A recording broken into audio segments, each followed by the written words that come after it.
Hello, everybody, and welcome to the grand finals of Division 1 for the Zenith League. I am Atomica, and I am very proud to be joined by Jackson. Hi, Jackson. How are you doing? I'm doing great, mate. How are you? Are you Oh, excited for the games today? I am very excited for these games today. It is going to be a fantastic series. Good cheat. They have been dominant all split long. Even during the bracket, they've been absolutely dominant. I don't even think they've seen their Nexus fall once in this league. So it will be a testament to see if Sorby Pink Penguins can even take one game, which would be, I would say, a massive, momentous sort of achievement against Gucci, considering that Gucci have been so dominant. I mean, I've cast a Pink Penguin series or two, and I'll tell you, I think they have a lot of momentum. I mean, their last series, they swept 3-0. They looked really, really, really good. I think they have a lot of momentum and confidence. I think it's definitely going to be closer than a lot of people are expecting. Yeah, I couldn't agree more. The momentum always comes in your favor, doesn't it? Momentum's such a massive thing, and you just have to think that maybe the underdog story can work. They've done the underdog Cinderella story. They just about qualified for the bracket. Now they've gone on this massive run, only dropping one game to PXL Esports. It's been a fantastic bracket full of a lot of different upsets, a lot of unexpected results. And I can't wait just to get into this one today. Yeah, it'll be a banger. I think the players to watch out for on both teams are their junglers, and I think their top laners are both really, really superb. I think I'm expecting a lot of stable bot lanes and playing around strong side top, but I mean, you never know. Maybe they have a different mind. Maybe they'll play through mid. I personally think Seraphine is still the most broken champion in the entire game, and I've yet to see her lose. Yeah. But we'll see. We'll see if they share my opinion. Yeah, I absolutely agree. Seraphine right now is in such a nice spot, especially with Enchanter items being. I mean, they were hit a little bit, I believe, in the most recent patch coming up to MSI, but Seraphine overall, I still think there's so much utility in her kit. There's so many different bot lanes that you can pair with Seraphine. That just, like you said, make her one of, if not the most broken champion in the game at the moment.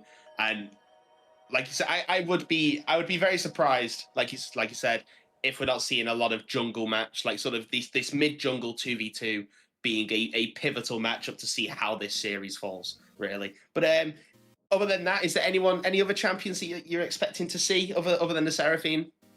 I know for a fact, I think Mbessa is really strong on the patch and has a ton of skill expression. I'm pretty sure that Sorby Pink Penguins, from when I cast their series, their top laner is crazy on carries. Like, he wins every single lane and is absolutely dominant. So I do expect to see carry tops playing for him, or, at the very least, trying to make sure that he isn't put behind. So in that mid game, he can come up big in these really important, pivotal game-swinging team fights. Yep, and carry tops, we love to see it. A role that many people always believe is just send a tank up there, leave them on an island, and let them farm and scale into the game, get a couple items under their belt, and then just sit in front of their AD carry and let the AD carry take all the plaudits. But it would be nice to see a top lane carry. And I think that it's quite a nice mesh against Mark 1305 at the top lane for Good Chi, who I believe is playing today. He likes to play a lot of these sort of tank weak side top laners, like the Cassante, the Scion. And it's going to be an interesting dynamic to see how Sorby Pink Penguins can potentially punish, or well, not punish, but ensure that this carry top, if they do draft towards that, can stay ahead or can at least become such I guess a Dark Souls boss, I guess you could say, for the rest of the team, that they can snowball off that. It will just be overall very nice to see just how both teams come to these games, because it does seem that they both have two very different styles with in terms of the top lane. But we will obviously see with that. I think something else to watch out for is Nasus jungle. It's been catching up in popularity recently, and I don't know, man. I think it's really strong. If you're not able to put it behind early, which I think it's quite difficult to, because you basically need to play through a lane and then kind of organize an invade and fight him on his camps. If you don't do that, or you like maybe even lose the smite fight if you do that, he just takes over like 1 item plus 6. It is crazy how strong this champion is.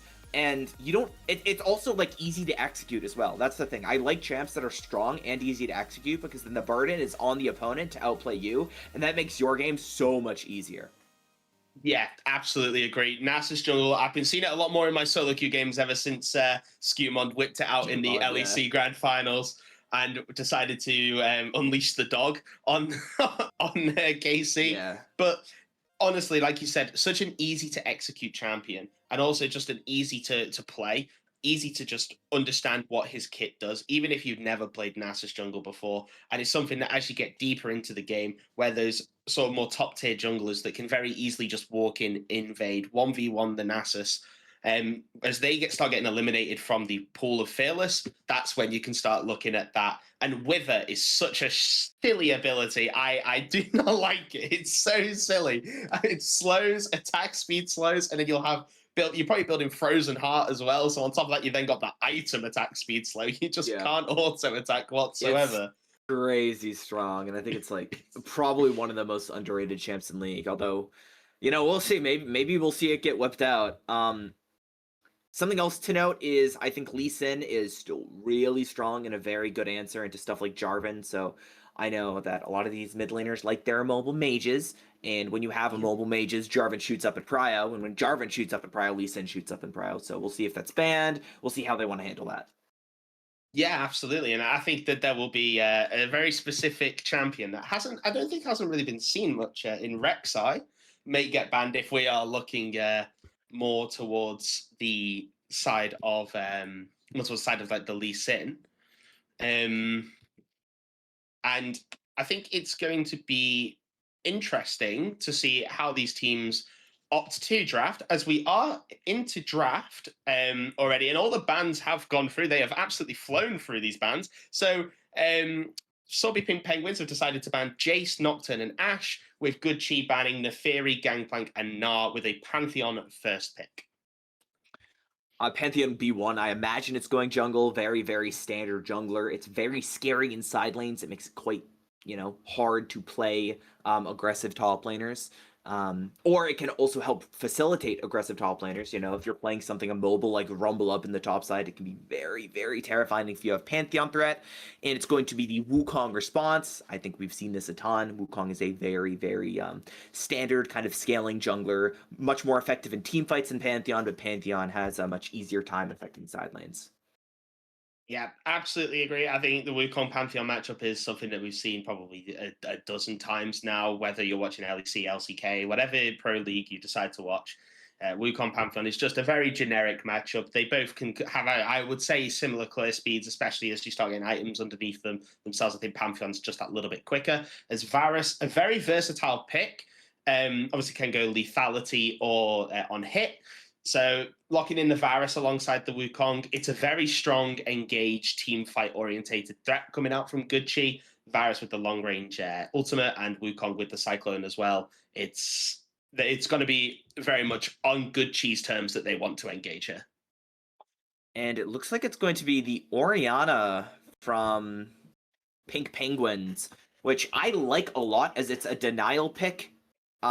Because Ori Wukong is this really, really strong combo that you don't want to give, as well. It's probably maybe the most consistent mid laner on the patch. It is very strong. It doesn't really lose any lanes, and it is guaranteed to scale and be useful kind of no matter what you do. Yeah, absolutely agree. And Xayah, I was going to mention Xayah, very strong into this sort of Cyclone and ultimate for Varus Engage. You have the blade cut, not the blade collar, I've forgotten her ultimate now, the Featherstorm, that's it. Yeah. Featherstorm. You have that ability there, able to just deny any engage, or at least stall the team fight a little bit to allow your team to reposition around you, ensure that you're safe. But to pick up on what you're saying about Orianna, absolutely agree. Probably the most stable pick on the patch out of any champion whatsoever. Looks like the Ahri is going to be picked into Orianna, and that this is very much a skill check matchup. very much a skill check matchup. Yeah, I think Ori wins early pretty hard, but post 6, there's a lot of threat with this Ori Wukong duo into the Ori. So I think it's going to be a lot of, can Ori maybe get an early lead, and then if she does so, can she like be protected by her jungle support? Because she's also very like easily killable. Like she's strong, but if you're behind, it can feel pretty bad. And there's a lot of champions that can kind of immediately one-shot you, since the only CC you have is on your ultimate ability. Yeah, you have a slow, but that's not really going to stop you from Ari Spirit rushing on top of your head with the Wukong Cyclone. And we're going to see Zahen banned from Chi, and PP is going to ban Karma. I like the Zahen ban. I think the top laner of PP had a monster Zahen game. It was crazy. He was, I'm not exaggerating, actually 1v5 like 3 times that game. Genuinely 1v5. Like full HP, completely wipes the entire team fight. It was just decided he wanted to. Yeah, just decided he wanted to. Like, it's ahead. Going 1v5 and just go, yeah, well, you know what? Come and try and kill me. I'm a season 16 champ now. Yeah. So I have a completely overloaded kit and I have way too much. But no, there's a hen ban, a very smart one, I think, as the Bard is locked into pair with the Varus. I very much think that that's a very nice pick. Bard can go and impact the map, and Varus can farm really strong into immobile carries like Xayah and Orianna. And even Pantheon can be pretty immobile, so I really like that pick. And Varus Bard is a very dominant lane. PP has to lock their bot lane here. I think like Lucian Milio is up. Or sorry, not Lucian Milio. Xayah Milio, yeah. Xayah Milio, because the Rakan's banned. And we're gonna see Vi locked in. I don't know why I said Lucian. Is that Pantheon bot lane then? Are they looking at? Did they? Oh, maybe. And it's Vi. I think it has to be, because I don't think it's going to be Vi top, right? So no, I can't imagine bot then, which I think I'm less of a fan of. I think it's going to get they're very much hard early game. That seems a little scary to me. And now you kind of have to blind a safe top laner. Oh, is it going to be Pantheon top blind, and then it's Xayah Nautilus bot side? Yeah, maybe. Oh, I haven't seen much Pantheon top. I haven't either, and I wasn't expecting this. It's a little scary to blind, isn't it? I feel like there's some matchups where it gets bullied and outscaled, so that's... Yeah, it's a very weird one, I think. I think that there might have been, when the Bard was locked in, a little bit of like maybe a panic pivot for some reason. And we see the Dr. Mundo locked in. I think Gucci also think that this is going to be a Pantheon top. So the CC denial, you can't really stun him while he has his passive up. It's going to be a nice scaling game for Dr. Mundo. But with only 1 AP threat, I'm potentially thinking maybe something more like a Scion. Who kills Mundo this game? Sure, you have Xayah, but Xayah also has to worry about... as well. Yeah, that's true. But like, I don't think Pantheon will be able to match him. Oh, no. And not at all. I don't know, these side lanes are so scary for PP. You have Bard, Wukong, Ahri. Like, this is real. If you're Ahri going into a side lane, you could just like die. And you have the Pantheon ulti to respond, but that's I don't really necessarily think it's going to save you. Like, only Pantheon can really like come in from far away if you're caught out. Everyone else has to make their own way there. Yes, you've got the Vi Volt Breaker to help close the gap, but if a Bard, Ahri, and Wukong is just collapsing on you in the side lane as Orianna, I think you're either just taking the 1-for-1 if you can, or not, or you're just dying. I think, the side lanes for PP, like you said, are very scary, and it's going to be interesting to see how they decide to really take them up on that. And just give me a second, I've got a call. Give me a second.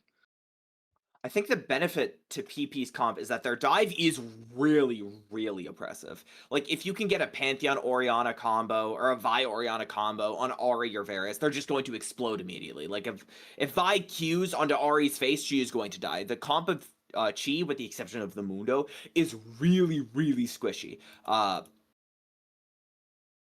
the other side, they are outranged. So like the Varus poke is going to be kind of hard to deal with, and if you can't find a really good like Vi engage or Nautilus hook, you might get slowly poked down. And I think PP kind of has to all in, but she has good tools for dealing with said all in. I think if I had to pick one draft to win, I like Cheese better. It just looks a lot more kind of cookie cutter standard to me. They have pretty much everything you want. They have good side lane threat. I think their scaling is really nice. I think the only thing to maybe be a little bit afraid of could potentially be, oh, you know, Wukong getting invaded, but you don't really have good tools to deal to actually invade because Vi isn't the strongest champion. Early game, she really wants that level 6 for the cease and desist. And I don't think you have any absurdly hard winning lanes early. And then you have the Mundo hyperscaling on top of everything else. So I just think it makes it really difficult to actually say definitively, hey, PP's going to be able to punish this really, really hard scaling comp from Chi.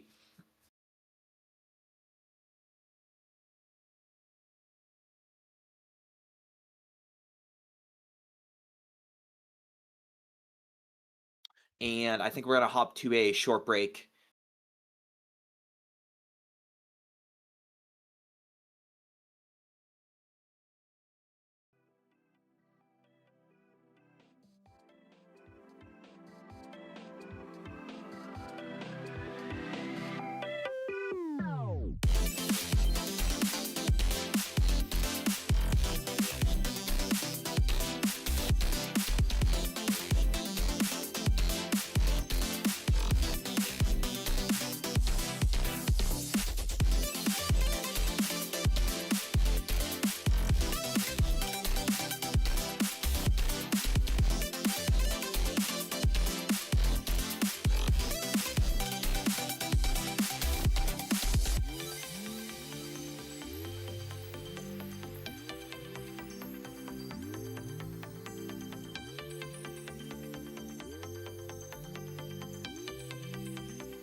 Yeah, and welcome back after a short little break. Apologies for that. We are into game number one with Sorby Pink Penguins against Good Chi in the Division 1 Grand Finals. And we do now get confirmation of where everyone's going after a little bit of unknowns. We can confirm it's Pantheon top.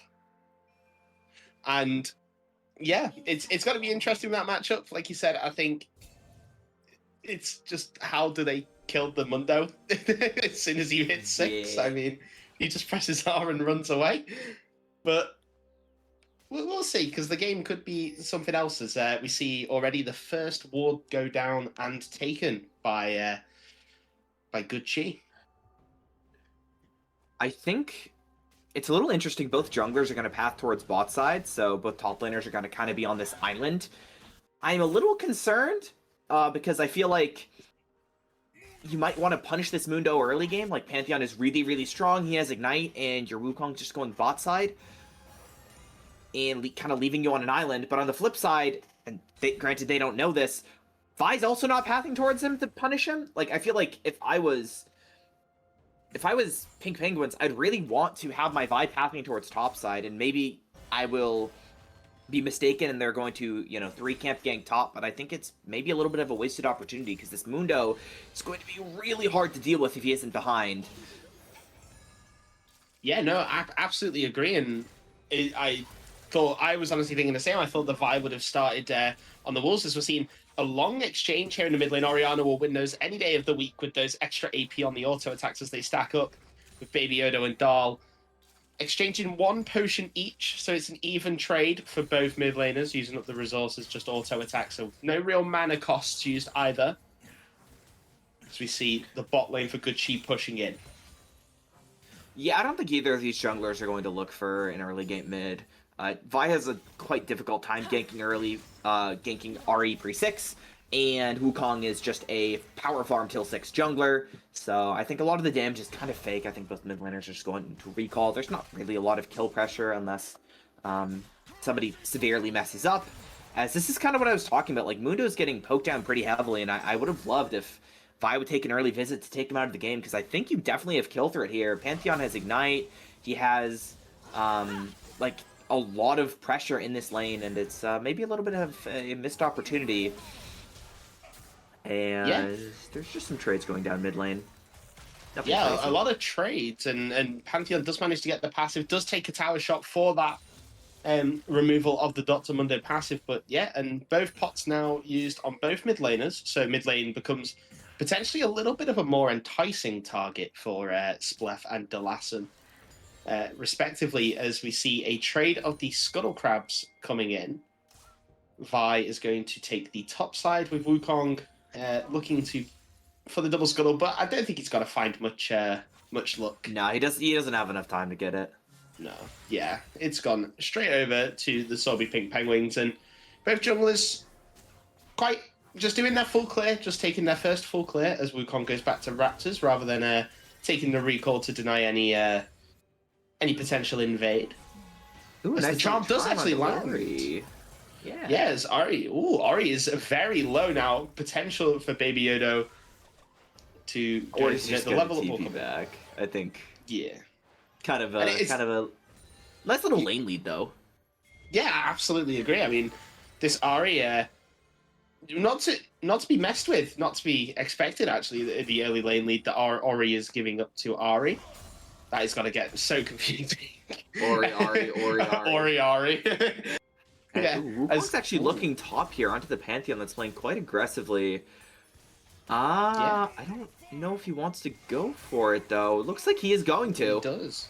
Yeah, both level 5, and Pantheon doesn't have the Grand Starfall to escape, as he's got to try and stun up the Dr. Mundo, but all he's met with is the passive, and the first blood, nice and easy for this Wukong to pick up the first blood in the top lane. Yeah, he makes it look so easy, and it's really efficient on his gank path as well. Like, he wastes basically no time. There's no cross-map play available for Vi, and that, I think, is kind of disastrous, because you really, really needed this Pantheon to be ahead. Now we're in a position where the early game champion in this Pantheon is behind. Like, he is not in as good of a position anymore, And this Wukong is going to be very, very strong once he's level 6, and especially once he has his Triforce Spike, which is now accelerated. You just got to think that it's definitely not good for the game. Yeah, agreed. I think that the Vi, like you pointed out, just that early gameplay, I think, has been a massive missed opportunity to get this Pantheon ahead, get some gold underneath his belt to help continue bullying this Dr. Mundo, because he does have a nice, healthy CS lead, but the gold from the assist, I think, will actually equalize that out. As we're seeing Wukong look bot lane, Vi is waiting in the bushes. The Bard's got to come in. As the Flash Tiefling Penguin is going to actually manage to escape without... He did force to use the Flash. The Bridge is going to come down onto the last and force the Flash out, but the Vi's going to Flash follow. It's going to be a small Vault Breaker there, and the kill is going to go over to the Vi. A gank that went wrong because the Vi was ready as... I believe, it went over to Splef, and that equals the gold in the jungle. That was such a nice counter gank from Splef. He's able to ensure that the Bard portal does not result in his bot lane's demise. And I think the gold is looking pretty good, as Pantheon might have stepped a bit too far forward. I think he's just dead. Yeah. He forced a Flash. He's screwed. The Infected Cleaver. Yeah, the Infected Cleaver. And this is not what you want to see if you're a Solby Pink Penguins fan, as the Spirit Rush forward from Baby Yoda. Not going to land the charm onto Dahl. But this Pantheon now 0-2 in this lane, and being solo killed by Dr. Mundo is not a great look for your early game bully. Yeah. I don't have anything to say. Pantheon's actually quite weak at 6 in his defense. Like, that's one of Pantheon's weakest points in the game, because obviously he has, like, a roaming ultimate. And the enemy laner has a combat ultimate. But now, your early game pick, 0-2. Like, yeah, he's up a little bit of gold, but Mundo is going to be a definitive problem as Tiefling Penguin's base is stopped. That just sucks. It's rough. Yeah, that is really rough. That is another wave that's going to be frozen out, and I think denied for this Xayah. Can I identify a point of contention here? I hate Orianna buying Catalyst this game. I understand that you're into a lot of dive, but I think you need to be a source of AP damage, as you are a solo AP Orianna. And I think going Roa basically makes you do no damage, because I don't think you are, like, in a position where you can afford to have the luxury of survivability into dive. I think you need to have, like, counter dive, you know? Like, I think you need to be able to make sure that this Vi Ori combo, like, one-shots Ahri, and I don't think you're going to be able to do that with Catalyst plus Roa. No, yeah, absolutely agree. I think that I would have personally gone Luden's Tempest this game. Identified I'm the only AP source. Well, they're most likely, other than Dr. Mundo's just insane passive against magic resist, they're most likely not going to build much anti-magic. So being able to leverage that and go into something like Luden's Tempest alongside Shadow Flame as your first two items, your core items, would mean that you deal a lot of damage, especially on that Vi Shockwave comp, like, you know, the Stop Onslaught, the ultimate for Vi and Cease and Desist. Thank you. As we are seeing that there's a Cease and Desist actually coming out now. The Featherstorm also, as Under Hylamandon, is going to fall whilst portaling, as the kill does go over to Splef, which I'm actually a massive fan of, getting these kills onto the Vi, because that means that this Vi can get that first item quicker and can literally just become this engage bot with the Cease and Desist. Ooh, and will actually survive. That is a very nice hook onto Bard. Yeah, forced to flash as now Delassen is going to come in for the counter gank. That's a little bit late. Won't find anyone as the Nautilus did flash away. And it's a flash for flash from the supports. This is a really tense game. Both teams are making a lot of plays. I'm a really big fan of Vi that's ahead, because when Vi's behind, she's like the worst champ in the entire game. Speaking of behind and the worst champ in the entire game, Pantheon just looks absolutely miserable. This does not look fun. Oh my god, he's dead. But it could be a trade. It is a trade with the Ignite, so that's, I think, but yeah, trading like that is, trading like that is rough, I think, for this Pantheon. That's not what you want to be doing. Well, the thing is, like, trading kills is good for Mundo, because he outscales you. When you're trading kills with a scaling champion, you're not actually left in a very commanding position, as I don't think there will be a Drake contest. I think they're just going to trade for grubs. Yeah, and I think that at this position is the you kind of actually would have imagined it to be the flip way round with a Dr. Mundo on the side of Good Chi, going for the Void Grubs to really accelerate that Dr. Mundo side lane pressure. But giving over all three grubs potentially to this to the Sorby Pink Penguins, you know, for first Drake, it gets you close to Soul, obviously, but now that with three Drakes, this Pantheon on the side lane, even though he is 1 and 3, if he starts hitting the tower, he's got to hurt the tower, which is I think kind of what you it's want. just kind of a compensation thing where they had bought Prio on the timer. Wukong wanted to do an objective. Speaking of what Wukong wants to do, he's currently trading bot side. I don't think there'll be a dive. I don't think there's enough pressure. And the bot lane of Sorby Pink Penguins is aware of this, so I think they'll probably just play safe, relax. But yeah, I think like Grubs was kind of available for Vi to cross map, and that's kind of all she could have done. Yeah, I think the cross map obviously is the correct play. I just imagined that it would have gone the other way around, where Good Chi's the ones doing the grubs. But like you said, yeah, it worked out. As the charm is going to land by Baby Yodo onto Dahl, and this is where that Catalyst of Eons does come through, in comparison to the Luden's Tempest, the Lost Chapter, is that was a very tanky Orianna under a charm and Orb Deception, even with the true damage. So.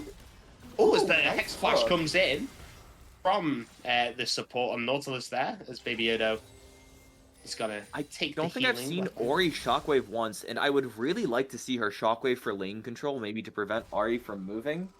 Like, I would have just ulted there and maybe forced a Spirit Rush, because ult trades really favor Orianna, because, like, Ori is much more useful than Ahri is when you both don't have ultis. Something I'd like to note about Grubs is that as the wise Kobe from the LCS once said, the Grubs buffs don't appeal to me because as a jungler, they don't make me that much stronger. They're better for my laners. So even though Grubs are actually going to be better for Mundo, theoretically, obviously, he didn't get them. Yeah. It doesn't feel that good for Vi. And you don't really have a great split pusher because you have Ori Pantheon. Yeah. I'd agree. I would agree that's, that it's not great split pushing, but at least it's a split pusher that can, Grand Starfall from the side lane to regroup with his team without the TP. So that is, I guess, Pantheon's greatest strength, but also kind of one of his greatest weaknesses in that Grand Starfall is a very, very, what's it called? Like, mapped ability. You know, you see it coming in, you see where the spear lands, you know where he's going to land. It's quite easy to punish if you can bait it out. Yeah, it's super telegraphed. Yeah, very, very telegraphed ability. And now we have a level 11 Mundo that has not been ganked once. Whether this is mayhaps a little bit of sort of grand final nerves coming out from the side of the Sorby Pink Penguins jungler, doesn't want to be, leaving one side of the map, or whether Wukong could potentially be, doesn't want to leave that side undefended. But it's leaving this Pantheon on this massive island as we see it. The last one on the backside of Dahl. As Dahl's going to actually look for the engage. Got to flash away, but the flash cyclone follow up, and the Spirit Rush is going to confirm the kill. The Malignant Burn also helping, but Ahri and Wukong pick up the kill in the mid. We're seeing Vi potentially. Okay. Yeah. Oh. I think if she was a little faster on that trigger pull, she was dead. Like, if she Q flashed, I think the Spirit Rush would have expired. So maybe a little bit of, again, hesitation, nerves there. And Ori, it's a really hard game for her because she needs to have really good threat assessment. And I don't think Roa, actually... If your positioning is bad, Roa won't save you. Roa is for when they full send on you and you have good positioning, it barely lets you get away with, 1 HP, maybe. Or to make you a less, enticing target. But if your positioning is bad and you're disrespecting where Wukong could be, it's not actually going to, save your life. You're kind of dead to rights at that point. Yeah, agreed. As the hook is actually going to land, as the depth charge is going to come in. And yeah, this is going to be a kill. Tiefling Penguin's got to pick up that kill. And Sorby Pink Penguins, okay, the top side might not be going too well. I know the Pantheon's got an incredulous CS lead there with, just over 20, but the bot lane here, they're doing a lot of work with this Nautilus Xayah, and this Nautilus Xayah can be a massive, massive threat. Drake comes down for a little bit, and Drake is up. Yeah. But it looks like they're going to look onto Varus go- instead. Yeah, on the bot side, we are going to see Varus potentially fall. There's the flashback. The ultimate is going to land, but the Featherstorm's going to come in, and a flash forward from Xayah will confirm the kill. Varus, not respecting the fact that Vi could potentially still be in that bush, trying to place the ward, gets caught out and killed, and that's another kill to the Xayah. That's a classic. You think you're fine, or you think maybe you're in a little bit of danger, but oh, I can go ward the bush to double check. I want to play safe, and then you just die. Yeah. And the Drake goes over to Sorbet Pink Penguins, which feels quite good, as it's going to be traded cross-map. Wukong is really scary. I think he has a little bit of a camp lead. He is maybe not super accelerated in gold, but he has that Triforce spike, which is, I think, one of the scariest spikes in the entire game. Like, Wukong with Triforce is a absolute menace to deal with, and I just don't think your Orianna is going to be that useful, kind of, because she's going Roa, and Roa from behind is just not very good. Not great. Yeah. And I think that as actually Spray Dash is going to come onto Dahl as the first tower does go down. But yeah, no, like you said, the Wukong Triforce power spike is especially deadly. The dash forward with your E to then auto Q, how like that is almost like a burst, like burst mage level of damage from one champion. It's crazy how much damage that does. Speaking of scary, horrifying, Mundo has his fully stacked Warmogs. Yep. Like that passive is procced, and he is accelerated. He took the full top tier one and every plate. Yep. On his own. Yes. And he has the base game. Yes. And he's about to get tier 2 plates, which like are worth a lot more. As the Grand Starfall used, but that's 2 plates to Mundo. And I would like to quickly check Mundo's gold lead, because I think it's going to be the biggest in the game. Yeah. Well, it's not the biggest in the game. No. The game's mid. As the Dredgeline does come in. 3. But, yeah. I think it was unknown that the Lassen was there, as now Xayah is going to look to... Oh, and that's a very nice use of the Featherstorm from Tiefling Penguin. Is going to save his life. But yeah, it's insane that even though this Varus is 1 and 2, as we're seeing a big fight in the mid lane, Dahl is going to just take this fight because why not? As the stun's going to land from the Bard onto Spleth under the tower. The Herald is going to be used to try and support this dive as Wukong takes a little road trip and he's going to zoom the Rift Herald in to get the charge all the way down to 1 plating shared between 3, has given everyone else that little bit of extra gold. But yeah, it's mental to see this Varus still ahead in gold. As the Spirit rush forward, the Shockwave is going to get flashed away as Dahl almost falls down. As the Spear from Sprode is going to miss, but there is the cease and desist onto Baby Yodo. Nowhere to run, nowhere to hide, and the shutdown goes to Pantheon. Really nice look. But the issue with that it's not worth it. Is, yeah, bot side is absolutely horrific. Or sorry, not bot side. Top side is absolutely horrific. As he took the tier 2. Gold top tier 2. Yeah, that was an even gold trade, basically. Yeah, I'd actually even go as far as to say that is actually more worth for the side of Good Cheers. We do see an engage into the bot side as Tiefling Penguin caught out on vision, will fall as the Nautilus did try to protect the Xayah, but the tempo, the passive and lethal tempo is enough to kill the Nautilus, and we're now seeing a gold lead form as Dr. Mundo now is going to utilize the fact there's no towers whatsoever, as the Vault Breaker does miss, so no passive proc to get the stun, and Mark can just walk away nice and dandy.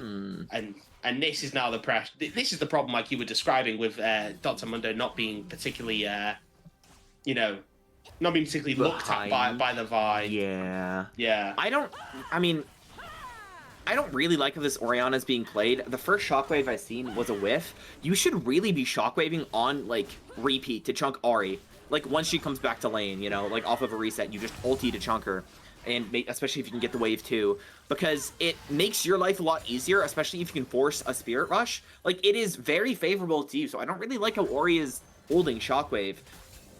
And I really like how Good Chi is playing this map, right? They're not perfect. They've definitely messed up some bot side plays, but they have a really solid answer into the Pantheon. Wukong is accelerated. This Ahri's been finding a lot of really good skirmishes, and now it's a 4k gold lead seemingly out of nowhere from what was an even game, mostly from just blowing up these side lane turrets. And this is kind of what we were scared of out of draft, is how do you actually play sides? It's 20 minutes, Baron spawned, no one's able to match Mundo, Ahri is under basically no threat at all. And I don't think that Sorby Pink Penguins has a turret. Meanwhile, you've taken 4 from Good Chi, and this Mundo is just going to continue to demolish Brock and walk away. And the worst part about this is the fact that Mark could just, Dr. Mundo could just walk away, wait about 5 seconds, Warmogs will come in, and he's back to full HP. And he can just do it all over again. And there's no pressure coming out from Sorby Pink Penguins. I mean, Sprode is pushing the side lane, but we're seeing how little damage he does to the towers in comparison to Mundo, as the Infected Cleaver's got to use over the wall to help with this trade, because it's looking like he's just going to go over to Good Chi completely uncontested. And Good Chi's is playing the composition that they've drafted to near perfection. And now Varus has got 3 kills under his belt. This Ahri is on 12 CS a minute. As the depth charge is going to come through from the Nolus, the flash over, but the Spirit Rush is going to go there. Is the Cease and Desist going to be used? No, but Tiefling Penguin is there. The root is going to land. The Featherstall is actually very nice to avoid the Cosmic Binding, but now Tiefling Penguin is going to have to try and carry this fight. The TP's coming from Mark, and Mark is just going to run him down under Heimerland. Managed to pick up the kill on the Nautilus. The Pantheon is going to pick up the Bard in return. Splef, actually, the Pantheon's going to pick up a nice double kill onto Baby Yodo, but it's matched with a double kill and a triple kill, I should say, 3 kills for Good Chi. The Xayah will fall to Mundo's inevitability, and it's a 3 for 2, and potentially Baron here for Good Chi. I mean, it is a flip if Vi wants to go take a peek. I don't think they do this that fast, since it... I mean, it is on-hit Varus. Oh, they're doing it way faster than I thought these would with just these 3. They're TPing Orianna. I think they know they're on this. They want to fight. This. Yeah, they do really want to contest this. Dahl's throwing in the balls, try and get a bit of vision. Splef is gonna try and CC up Marcus. Marcus just autoing this Vi down. Vi's charging up the Vault Breaker, gonna go over the wall, already at a quarter HP. The Shockwave's gonna land onto nobody. Well, it's actually gonna land onto the but it's quite an early smite from the Vi. The GA is gonna get procced. It's an extremely early GA on the build order, but now Mark is going to be the only one left standing. Still an ultimate to burn. He's going to burn it now. There's no anti-heal. And now Panth is on the top side, gonna find the shutdown onto the Varus. They are gonna try and run down this Mundo, but Mundo just runs away. So much healing. The portal to another dimension from Enemicus is gonna get himself out as Baby Yodo ensures his Bard manages to escape. And it's not even like a... Yeah, it is. It is a heist. That was so crazy. Illegal. I'm mad at Orianna, because did you see, she had a really good ball positioning to hit too, and then she solo shockwaves the Mundo. Yeah. Why? I saw it. She went rocket belts. Oh my god, we were possessed by Chovy. We're possessed by Chovy. The negative impact that Chovy has had on League of Legends cannot be understated. we went rocket belt second on Orianna. I get it. I mean, it removes the immobility on the mage, but then it then brings into question what's the point of the Rod of Ages first? Where's your damage? There is none. Oh my god, this is an absolute horror. Yeah, it is a bit of a horror. I would agree. It's terrible. I think from the side, from the side of the Sorby Pink Penguins mid laner, just this build order does not seem. It's okay. Orion is now a 4-item spike at this point. Ori's, like, I think mediocre shockwave, like, fair enough. You know, maybe it's not the champ you're most comfortable on. Like, why? Could you really only get Varus there? I think we might have to check the replay, as I think Nautilus is just very dead. Nautilus caught out. Yeah, and this Vi is seemingly going to be another free kill, as the Tempered Fate from the Bard is going to land, as Delarson is going to try and find Splef, but he's going to blast code back into his base. And it would appear that the inevitability of Mundo is literally just dictating this game. And like you pointed out during the draft, who kills this Mundo? The answer is apparently only Pantheon in a return on a tower dive. Because absolutely nobody can deal with it. Some of this game is on, like, Pink Penguin's gameplay. Because I don't know who was calling for who should path where, but it shouldn't be about bot side this game, in my opinion. It should be about getting Mundo behind, because you have a Pantheon with Ignite. It feels like they were just not on the same page as It looks like, yeah, Mundo is potentially going to fall here, but that's a massive ultimate. The charm on the backline as the Wukong is with him as well. But they're dumping everything they can into killing this Mundo. Pantheon manages to pick up the kill, but now they have nothing left for the rest of the team. The Spirit rush forward. It's a nice flash blade caller, but it's a double kill for the Varus. The dash forward, the Spirit rush forward, sorry, by Ari is going to lead to a triple kill for this Varus and the end of the first game for Good Chi. It was a little bit of, it was close until it wasn't. I feel it was you know, the Vi had some literally nice everything to kill a Dr. Mundo, and then the rest of the team fight was just unwinnable. Like, yeah, it was so unwinnable. They burned absolutely everything, and yeah, maybe it's just a little. We'll probably chalk it down to grand final nerves. A little bit, because you know, grand finals, no matter what you play in, no matter what league you play in or what rank, there will always be nerves there, because everyone always puts these sort of events on a pedestal like that. So it's 1-0 to Good Chi. They showed, I would say, very good gameplay that game, very strong gameplay, and it is going to be, and to be honest, it's going to be difficult, I think, for Sorby Pink Penguin, sorry, to kind of do much if this is the level that Good Chi are coming with, because that was a very, very high standard of League of Legends. yeah, that was really, really well played for them. I mean, I think their game plan was just superb. I think they got pretty much everything they wanted in draft, and I think they just executed really, really well. I mean, they were able to break open the game. They were able to utilize their side lane strength, and past a certain point, it just didn't look playable. Yeah, absolutely agree. I mean, it was, yeah, it was rough. It was rough after, I think it was probably after, to be honest, it was probably after the level 5 gank where it became very rough for the side of Sorby Pink Penguins. But we'll see with game two. Game two, hopefully, will go a little differently. You know, we don't want this to be a 3-0. We want there to be a good few games in this one, because it's fun to watch League, as always. It's fun to cast League. We all want to see more League. But we will, I believe, we will be going for a short little break before we get into the draft for game number 2. Give the players a little bit of time, you know, get some water, go to the toilet if they need, or just have a little relax before game number 2, and for coaches to have a little chat with them and see what they can do differently. So believe we will be throwing it to a break now. So we will catch you when we return.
Hello, everybody, and welcome back to game number 2 of the Division 1 Grand Finals. Gucci coming away with a strong performance in game number 1. We're here to see, can they continue it for game number 2 as we're heading straight into the draft? Yeah, I would like to see to play to topside this time. Like pick a carry top laner, like capital C carry, and win the game. Capital C Gary. Yeah, I like it. Yeah, I agree. The bands obviously Gucci have banned Gangplank, Neferi, and Na alongside Subby Pin Penguins, which have banned Jace, Nocturne, and Milio. And we're seeing a lot of instant picks here. Gucci instantly locking that Ash with Subby Pin Penguins. Like you pointed out, the Seraphine, one of the most broken champs in the game. Seraphine instantly locked in alongside the Jarvan. Yeah, I do like this. I really do like this. I think I don't like the Thresh, which is good for the length of the series. I really think that like with Ash, if Milio is bad and Seraphine's picked, just play Lulu. Like I feel like Ash is so much stronger when you have an enchanter to make her into this like this demon late game. I just don't think Thresh is like it's fine into Seraphine, but I think it gets outscaled pretty heavily. And I imagine they'll maybe pick a jungler here like Lee Sin that's good into Jarvan. That's what I was talking about. I think Jin Zhao is like fine, but Jin Zhao's also much better with an enchanter. So like I don't get why you wouldn't have played like maybe Ash Karma if you were going to play Jin Zhao. And as for Sorby Pink Penguins, I think they should just take Senna here. I think Senna is really, really strong. I think it's very, very like underrated and underplayed. And we'll see. Yeah, And no, I agree. Time's running out. Yeah, time is running out. It looks like they're just gonna. Oh, they're gonna pick Syndra. I do like this because now they can use the two bans to really cover a lot of Syndra's bad matchups, especially for something that Gucci could potentially play into it. But yeah, just to pick up on your point about Thresh, I mean, complete agreement. I think you just lock Lulu's in Zhao here, and I think it's completely fine. In fact, it puts you in a better position. Ash and Jin Zhao are both turned into like raid bosses when they have an enchanter, so I'm a little sad that you picked Thresh. It's not like a terrible pick. Yeah. It's not like draft ending, but I do think it's not the best. It's like putting you into this like little hole. It's like you're really relying on your Ash to have. I would like to see a Senna ban from Good Chi here. I think it's like almost necessary to ban Senna. I think Senna Seraphine is genuinely really broken. Like it's disturbingly, disgustingly broken. Like Senna with the new static is unfair, and they've also like played it before. So I think that is like it should be banned, and if it's not, I think Gucci has not done research since they played it last series and it looked really broken. Yeah, I will go on record and say I do not like the new static shiv. People that play Teemo can go cry in the comments because and Senna is not banned. It was Caitlyn and Jinx that was banned. I guarantee you it's going to be Senna at 4. I know it has to be. There's nothing else. It's so strong right now. Yeah, there is genuinely nothing else that I think you could. I mean, I guess you could use Jin maybe with the kit call, but like you said, they've played Senna Seraphine before. You've picked it before. It looks good. I think it's like fine into Ash Thresh. I would just put the Senna in the bag. I don't like this. I feel like Senna's way stronger here. This champ is so fake, by the way. I swear, I have never seen a Yunara do anything good other than Gala getting a pentakill on it, like early on when it was kind of just released. I mean, I still think the draft is fine. I still think it's better in the cheese side, but I do think it's like such a missed opportunity. Like you played Senna Seraphine before. I think it's really good into like Thresh because you have a melee support to stack off of. I think it's actually lane dominant. Like I don't think it loses hard. And on the side of Chi, they're going to take Cassante, which is just a pretty standard top lane blind tanky boy who does tanky things. Tanky boy who can do literally everything that you want him to do. Just pure carry. Boy. Well, I say tanky boy who does tanky things. 4,200 AP, 280 armor, shields, dashes, everything. If you can imagine it as a stat or something to do in League of Legends, Cassante has it. As Akali's looking like it's going to be locked in for Good Chi, which I am actually a massive fan of because right now there's no point and click to stop Akali. There's no point and click CC, and it's into Syndra Jarvan. Like that is the best Akali angle ever, as it's going to be a tail R5. I love this.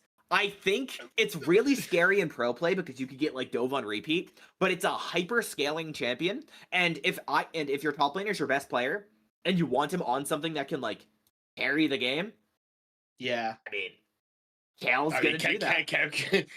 yeah, a level 20 Kale is surprisingly disturbing. And has the Seraphine as well to keep them alive. And as we pointed out, the healing that can come from Seraphine alongside the Kale with their is it Divine Judgment, her ultimate is called, I believe. It just that survivability and also able to auto attack whilst you're in that ultimate is crazy. The rework did such a massive, massive thing for Kale. Yeah, Kale is really, It's really strong. and honestly, I've been seeing a lot of crit Kales come about now. I'm not sure where the rise of crit Kale came from, but it has been. I've seen it, and it's real. So I'm wondering if we're gonna get a crit Kale because they do have the AP this time, or like a two quote unquote AP sources with Seraphine and Syndra. So it will be interesting to see this Kale because as well, I don't think I've ever seen um I don't think we've ever seen Kale actually in Zenith before. Obviously someone can correct me if I am wrong. Um but I don't believe we have. I believe this is the first time Kale has been played. Um I kind of like it. I do. I mean, it's I really like it. I really, really like it. yeah. I mean, I don't like the Yunara. I think if they had Senna Kale, it would be stronger, but like it's fun. Yeah, I think Senna. If I'm being honest, I think Senna. I think that the Pink Penguins draft becomes a lot more scary with Senna because you then just have the uber late game because like how are you gonna beat Kale, Senna, and Syndra? You know, Akali can kind of only assassinate. Well, she can maybe assassinate two at the same time if she gets a very nice ultimate. But it's then you've got to go through the Kale Divine Judgment, and if Kale either ults herself or even Senna in a late game, Senna will just absolutely shred through your team. It's so Yeah. unfair. And Yeah. it's, I think the word you're looking for is balanced. yes, of course. It's really balanced balanced gameplay. And you know what? Now with the Kale on R5, it then puts into perspective the Yunara pick because Yunara helps bridge the gap now, actually, between that sort of mid game and late game for the Kale and Syndra. So it gives them a champion who, yes, okay, Yunara, I did call her fake, but she's still a champion that can dish out damage. And two items, if I remember correctly, Yunara's build, I think now is Kraken Slayer Fiends, the Fiend Bolts. Yeah. Well, And I think Yunara is also just stronger in lane, and maybe if you want a strong like, side Kale, you'd like to have a stronger bot side, so they're maybe on an island better. Like she has more mobility. That's like what I could think of as for the logic. Yeah, maybe. And maybe we're going to see an actual gank to the top side this game from Penguins. If you path away from your Kale, just it's over. Like there's surely you don't path away from your Kale, right? Like that would be. There's no way. There's no way you path away from Kale, right? I agree. I think there's no way you path away from There's Kale. no way you can't. Surely you can't, right? And as well, considering that you know that as soon as you lock in Kale as a top laner, right, you do like you said in pro play, it's a lot more risky to lock in a Kale because you just get dove over and over and over and over again. But you do put a target on your back as Kale, as a top laner. So to path away from your Kale when the potentially just going to get the way that potentially this Cassante is just going to stack the wave and then level 3 dive you with a Zinzao. And if you path away from that, yeah, you are actually crazy. I think it'll be absolutely crazy unless you somehow do the flip side on the bot side. But with Action Fresh, unfortunately seen crazier things though. Yeah, we've seen. We saw game one. Yeah, we saw game one. Yeah. Game one was. Well, they tried really hard, and I respect it. And I don't even like necessarily hate their draft. I just think the way that they executed it was, less than perfect, is the politically correct way of saying it. I think. Less than perfect. Yeah. And it is interesting, I think, as well. I think that, again, like we spoke about even before the series started, it's a lot on the junglers, I think. Jarvan and Xin Zhao, how they're pathing, where they're pathing to, who they're pathing for, and if those ganks actually work. Because if the ganks don't work, then you could accuse of wasting time. Maybe if it burns a flash, it's okay. But again, this game, it does feel a lot like it is on these junglers, and we are loaded into game number 2, I believe, and yeah, we are. I don't think there's actually anything there that sticks out to me as interesting. I think everyone's just gone quite standard runes, standard builds, standard setup for everyone. Yeah, just a very standard setup, and I will be very surprised. I will note. Sorry, you say standard setup, and then I saw Syndra with Electrocute. Public service announcement: Syndra is dog shit with Electrocute. Red Tree is so much worse than Blue Tree. Blue Tree scales better. Inspiration scales better. They both have better runes. And if you want to go like lane dominant, you go Airy or Comet, which also does a lot more damage. Like I've had games where I have 5k damage on Comet with Syndra, and it's also more useful just because of the way that like Syndra can't really use Red Tree very effectively. Like it's so much worse. So PSA, Electro is dog shit on Syndra. I think the only good Red Tree perk or Red Tree rune that you can get is the Ultimate Hunter. I like just to get the cooldown on your ultimate. That's it. Everything else, I don't think that Syndra it's like you're giving up well. Gathering Storm plus Mana Flow, and you're mana hungry, right? Which one's the one that does extra damage when you like slow or stun someone? As we see, Akali gets a very nice Q auto. Yeah, maybe she can use cheap shot. But it's not nearly as much damage as Transcendence, which is 10 extra haste, or Absolute Focus, or Celerity. Even like Blue Tree is or Mana Flow Band, even for more to make mana, sure you can continue playing in late game fights. Like it's and I think as well when you go Electrocute or Red Tree, the Domination Tree, rather than the Sorcery Tree, is that you're forcing yourself then as your secondary to pick between one of two, and that's Inspiration, whether you want the Biscuits for the sustain and also the Cosmic Insight for some of the spell haste, CDR, anything else like that. You're forcing yourself to make so many decisions. Whereas if you just go Sorcery, you can then go Inspiration second and get access to kind of everything that you want and more, as the root does land onto the Ashe here. With the Seraphine, I know as the stun's going to land in mid, the level up for Kaele's coming in, and we're seeing that slow push as Xin Zhao is pathing towards the top lane, but so is Jarvan. So praise be, Jarvan's pathing to his Kaele. I wasn't gonna like jinx it early game, but like no, it's really good. I think both junglers pathing topside makes a lot of sense because as Xin Zhao, you want to put Kaele in the dirt, and as Jarvan, you want to make sure Kaele isn't put in the dirt. So I also do really think that Akali is a really miserable Syndra matchup. So yeah, it's not. I don't think it's the most fun. No, it's so rough. It's an awful matchup. I've played it once, and I never wanted to see that matchup ever again in my life. As we've seen, a nice stun land, and it's a flash EQ, flash flag and drag, as they like to say, as Splef picks up the kill. It's going to head towards the bot side, though, which is leaving his Kaele in a little bit of a vulnerable position. But there's no wave. So there's no real stat wave for this Xin Zhao and this Cassante to dive. Kaele is completely fine. A nice free first blood. Really well played. Really good angle. Relieves pressure off of your Syndra. This is pretty much exactly what you want to see. Like, super, super good gank. Very good awareness. I have nothing else to say. It's really good. And also now your Syndra's flash advantage. So she's going to be able to play better. As it looks like they're looking for a dive. Yeah, they're looking for the dive anyway. Risky. Kaele's full HP and Jarvan's deploying top.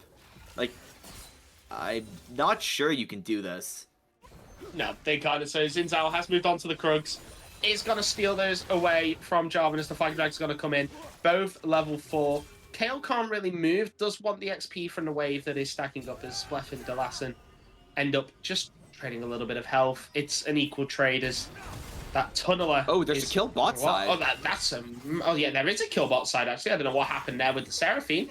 But both Flash and Heal has been burned. I imagine that might probably like a hook, right? Yeah, a hook on an unsuspecting Seraphine, yeah. A hook, yeah, that's... Feels bad, man. yeah, does feel very bad for Seraphine, but and that's actually not good because I think from my experience, I know that engage into range does tend to normally go the way of the range champion. Yes, but that's generally true. If both That's sides are generally playing true. perfectly, that is Yeah. generally what happens. But both sides are not playing perfectly. To be respectful. Yeah, as Inimicus looks for a gank mid. But yeah, the Not gonna fact find that the that. Seraphine's died is not great. And the kill going over to the Fresh as well. I remember, I believe it was poor JJ, once said that, you know, early game, even though the ADC might want to get fed and accelerated early, it's probably better for the support to get the kills just to get those boots of mobility. Well, I mean, they don't exist anymore, boots of mobility, rest in peace a little bit. But as we see, Inimicus is going to look again as the dash forward. As the hook is actually going to land. Yeah, that's absolutely. But Spleth is here. Enough follow-up, though. The Lantern. But there's the ultimate coming in from Dahl. But there's the public execution. But is he going to be enough? No, the flash away. And Spleth is going to pick up the kill. Yeah, that was very well played. That's from so. Pink Penguins. I thought it was a little cooked after the death sentence hit, but like, I mean, that was just really well played from Kale and Jarvan, and now bot side is under a lot of pressure. Yeah, Ash is under a lot of pressure, but tough. Mark is going to Q. Oh, the Kale damage. Ooh. Yeah, right. You got all the range now with the lethal tempo. It's almost like a flip of what happened last game. Okay, he's out. Whoa, lucky man is that Zin's out. Almost caught out backing in the bush, but it's almost like a flip of the last game, where it's like, the Zin's out has tried to give attention to the top side, has now looked twice for the dive, has not found it. Yeah, but this KO now it's not a free lane by any stretch of the imagination, but it's definitely a lot less pressured than what was to be expected. I like that Kale rush Swifties. She knows the tech. Swifties rush on Kale genuinely makes the champion one of the most like annoying champs in the game. She has so much move speed. Her spacing is really that was annoying. nice spacing. Yeah, you see like the Swifties. Now I wouldn't push your luck because it is Cassante with all out. But like you have to be very, very respectful of Kale with Swifties. It is one of the strongest spikes in the game, and all of the like good quote unquote Kale players rush it. Yeah, and you see why. That was a perfect example as to why. Illustrated. Able to just space this Cassante with his Tofu strikes, and it was it was very nice to see from Spread, just that spacing and that aggression to be able to just walk forward. And now this Cassante is in for a world of hurt because Kale is now permanently ranged. I think no exalted just yet, but it's gonna be rough. As Inimicus is going to land a very nice death sentence here. Not going to take it. No Lee Sync Q syndrome here for the Thresh. As the ward that this place is going to go down. And both teams seem to be setting up for a fight. Well, actually, I'll say both teams. It's just Pink Penguin set up for a fight in the bot side. Yeah, and a little bit of downtime in the game. Oh, never mind. That's the perfect execution. Forward. Dahl is just got to walk away, though. Yeah, I think it was to try and burn something. Yeah, definitely to try and burn something. It was a nice look, but like, you can't. I think if he comboed a little cleaner, he would have gotten the kill. But as it stands, it's a nice chunk onto Syndra. Yeah, but the sad thing is now is that there's no perfect execution like pressure for the Akali now, which means that Syndra can walk up a little bit more. She does have her unleashed power. She can just essentially one-click kill you, or one combo kill you, I should say. It's not one-click just yet. I'll give it time. Yeah, give it a lot of time. Give her some give her some shards. Give her a bit of time, and then she'll come online. She'll be there dealing damage. Just seeing the stun and the W line. There's the ultimate. Oh, there's the enchanted crystal arrow into the death sentence, into the box, and I think that this Seraphine is not long for this world, and it's 0-2 now for this Seraphine. I think maybe, I mean, she obviously could have flashed that, but I do think that, like, there's a world Yunara takes the enchanted crystal arrow to, like, cleanse it and save her support's life. But I also think as well, if you're going, I mean, the heal was burned in that exchange. So if you're gonna burn the heal, why would you not burn the flash? I understand that flash is a very essential summoner spell, as the death sentence is nice gonna land onto the Inara here. Probably gonna be forced to actually use, to burn the I forgot the actual name of the ability, but the ultimate from Yanara. It's gonna be burned to survive. Transcend South. There you go. As there's the nice stun into the flag and drag. It's very nice combos, but yeah, there's no real way to kill us. Spliff is actually gonna die here. Oh, nice flash from the Jarvan. Is gonna escape, but Baby Yoda is gonna flash forward. Oh, there's the fucking drift backwards.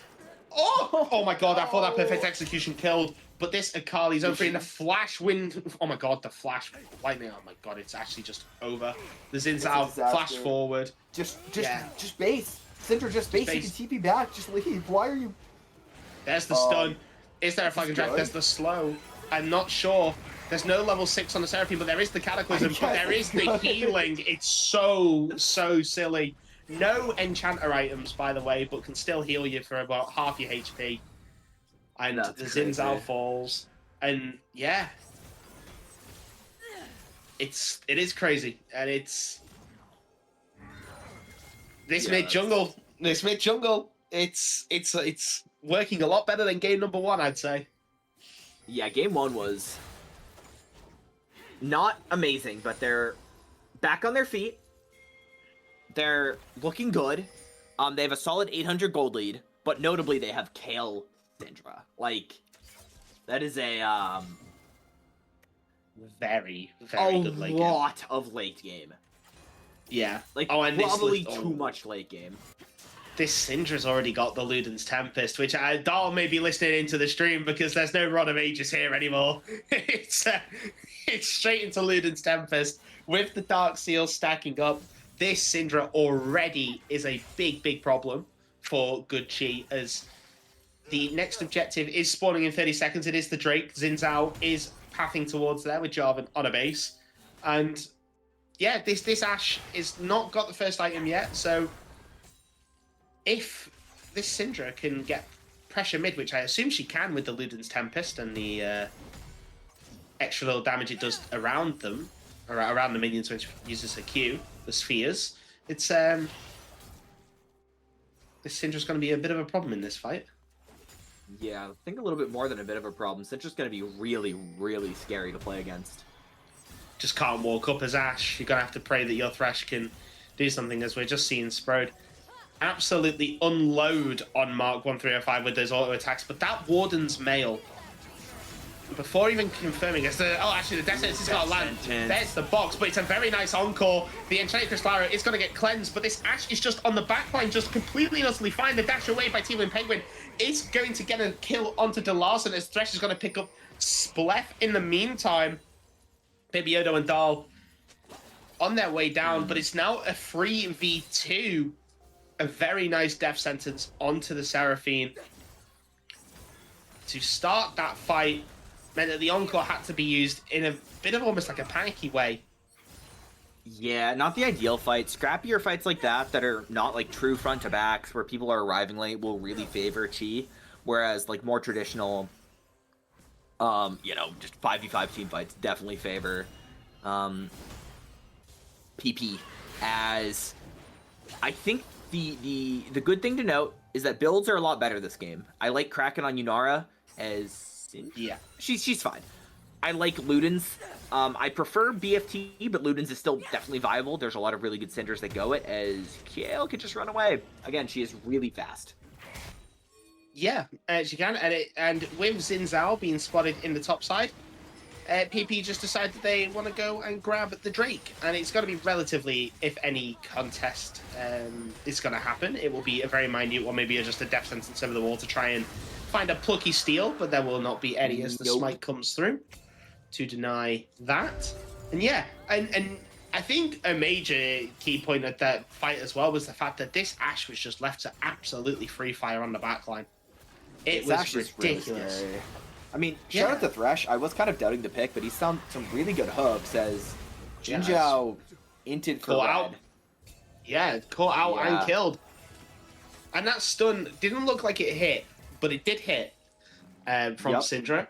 So I think that might be where that's come from. But yeah, good Chi this game. Their bot lane is doing really well, but it's this mid jungle who are seemingly flaunting this game. 0-3 on the Akali, 0-3 on the Xin Zhao, but I think that's more a testament to how well as Mark is just going to get chased down here, forced to flash to his tower, and this Kayle is, oh jeez, this Kayle is already a big problem. Sitting level 12 as well. So we're going to see the perfect execution forward onto Dahl. Dahl is not going to fall, though. I believe that the second set of damage from perfect execution didn't go through. I believe it just missed. As the Lassen is going to... Oh, we see actually a tower pick bot. And that is a very nice dash sentence onto Tiefling Penguin, who managed to use the Transcend oneself to dash away. The heal's going to come down, and then the Hawk Shot is going to find this Yanara. She's going to manage to dash away again before any further follow-up damage could come through. I think it was a nice gank mid lane that ended up killing Akali. Oh, yeah, Akali did die. I didn't realize that. Yeah, Akali's dead again, and this Akali... This is like kind of like your solo queue Akalis, right? Where like you queue up, you see your mid laner lock in Akali, and you're like, "Oh my god, please be a Smurf!" And then it's like, and then it's I don't think it's been that bad. I think it's just kind of overplayed, and I understand why. Yeah, I understand why the overplays have happened. Don't get me wrong. Like you have to do something on Akali, but I think until like Gunblade, especially when this Syndra has been kind of camped by the jungler, by the Jarvan, that you can't really look for those plays anymore. You have to wait for Gunblade for that little extra burst of damage to really help you finish off this Syndra. And also as well, the fact that Xin Zhao, I think it's fair to say, just hasn't been as proactive on the map as this Jarvan. And I understand that that's kind of Jarvan's whole thing is, get the flag and drag combo and then become proactive. But I think I would like the comp more again if it had Lulu, because then your Jinzhou would be unleashed and it would make a lot more sense. Also, you really don't have that much consistent engage. It's kind of just a Thresh Hook. Like, that's it. And like an Ash Arrow, I guess, but there's cleanse on both sides, so like it's just it's a little rough. Like starting a fight easily is not going to be super easy, excuse me. Yeah, absolutely. And as well, again, it's another telegraphed ability there that's trying to start these fights, right? It's a bit like a Nautilus Dredgeline. An Encore could come out, and if you're calling to follow through on the pick of the death sentence and this Encore comes through, it could tag 2, even maybe 3 individuals and completely change the course of a fight. It's so good. It's so good, and the auto is going to follow through, but TP back towards the bot lane as we're looking potentially for a dive bot lane. Top lane, sorry, as Seraphine utilizes the heal away and De Larsen falls to half HP. Yeah, this Kayle pick has been such an insane R5. As Tiefling Penguin is going to transcend oneself against Baby Yoda. Baby Yoda is going to land the Shuriken Flip, is going to go back in. We're going to ult midway through the Shuriken Flip to deny the flag and drag, but there's the Flash Cataclysm, auto attack. And it's got to be enough as Under Heilemandan is going to find a pick. He's going to actually find a shutdown onto the Syndra. 2v2. Oh, very that was nice. Literally every single flash burned, except for Kale's flash on the side of Pink Penguins, by the way. Every single one. Every single flash is defensively. This is... And ironically, though, right? And I think this is such a... as Cassante almost 1v1s the Kayle through the Divine Judgment with the All-Out. But I think that this is the thing that you look at from the side of Good Chi. I know that they won't have access to the flash one because Lane Jones going to just absolutely go in as the Kayle falls, and Splef is now left alone to the TP from Baby Yoda, right? From Baby Yoda is going to potentially find that as the flag and drag away is going to get matched with the Shuriken Flip, and this Akali is now on the board now with the Hextech Gunblade as well. I think it's been very consistent that the mid games of Chi have just been dominant, right? Like, you might be able to get an early game start, but these mid games have been so unbelievably clean. Now, the upside is that you have Kayle. So, like, even if your mid game's a little rough, you have such good insurance come late game. Yeah. Absolutely. And like you said, Sprout is the main carry, I would say, of Pink Penguins. So having your main carry on a hyper carry like Kayle, it's something that you really want to see. It's something that you're happy to see as the Shogun Flip is going to land. Don't think the Baby Yoda is going to take it underneath the tower, but it's something that you would love to see. And Tiefling Penguin as well. Onishinori's just been silently farming up, and yes, this Ashe has got, what, 10 11 CS a minute, 4-0 and 2. It's going to be very difficult because soon she'll have 3 items, but, you know, one stun from the Syndra, one flag and drag catching them out, and then the Ashe is gone and all the gold is gone, in a way. And, yeah, to wrap around back to your point as well about good cheese mid-game, I mean, look at the gold difference. I know it's not much, but the fact that there was such a horrific early game and they're actually upping gold says a lot about this team and just how strong they are as a team. Yeah, as top lane is just going to be Syndra whacking and Kazante. I don't think much is going to... Yeah, not much is going to happen. Yeah. So, yeah, as you see with the gold, an expected gold lead in the top lane for this Kayle. Just over 1,000. Mid lane as well, just over 1,000 for the Syndra. But the bot lane, a massive 2,000 gold lead for this Ashe. And she actually has a bounty, even though her team are technically behind. Yeah, at this point on kills, really strong. But she is, yeah, she is. She's almost got LDR as well. Like, so strong. Yeah, this is ridiculous how strong this Ashe is.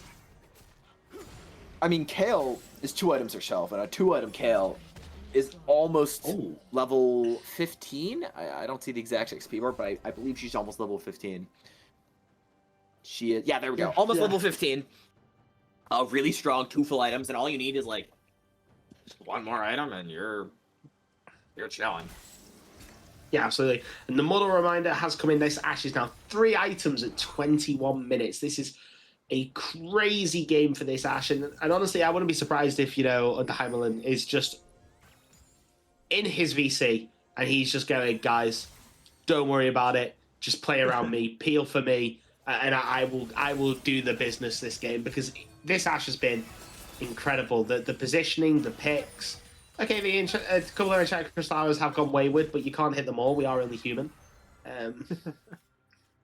As we see a potential invade coming out from Pink Penguins. It's Baby Yoda caught out on ward, but the Hextech Gunblade slow has come in, and now the Shogun Flip's going to land. And this Akali 1-item power spike, by the way, completely shuts down Syndra on the side lane, caught out, and they weren't really fighting over anything. Yeah, it's just kind of getting caught. Speaking of getting caught... But, yeah, there's the Divine Judgment is going to come in, but it's not going to be enough. Marcus is going to use the all-out, and that's a brilliant death sentence by the Thresh. Got to pick out the Kayle. The Yanara is next, and so much damage, and the actual dash forward from Delassen.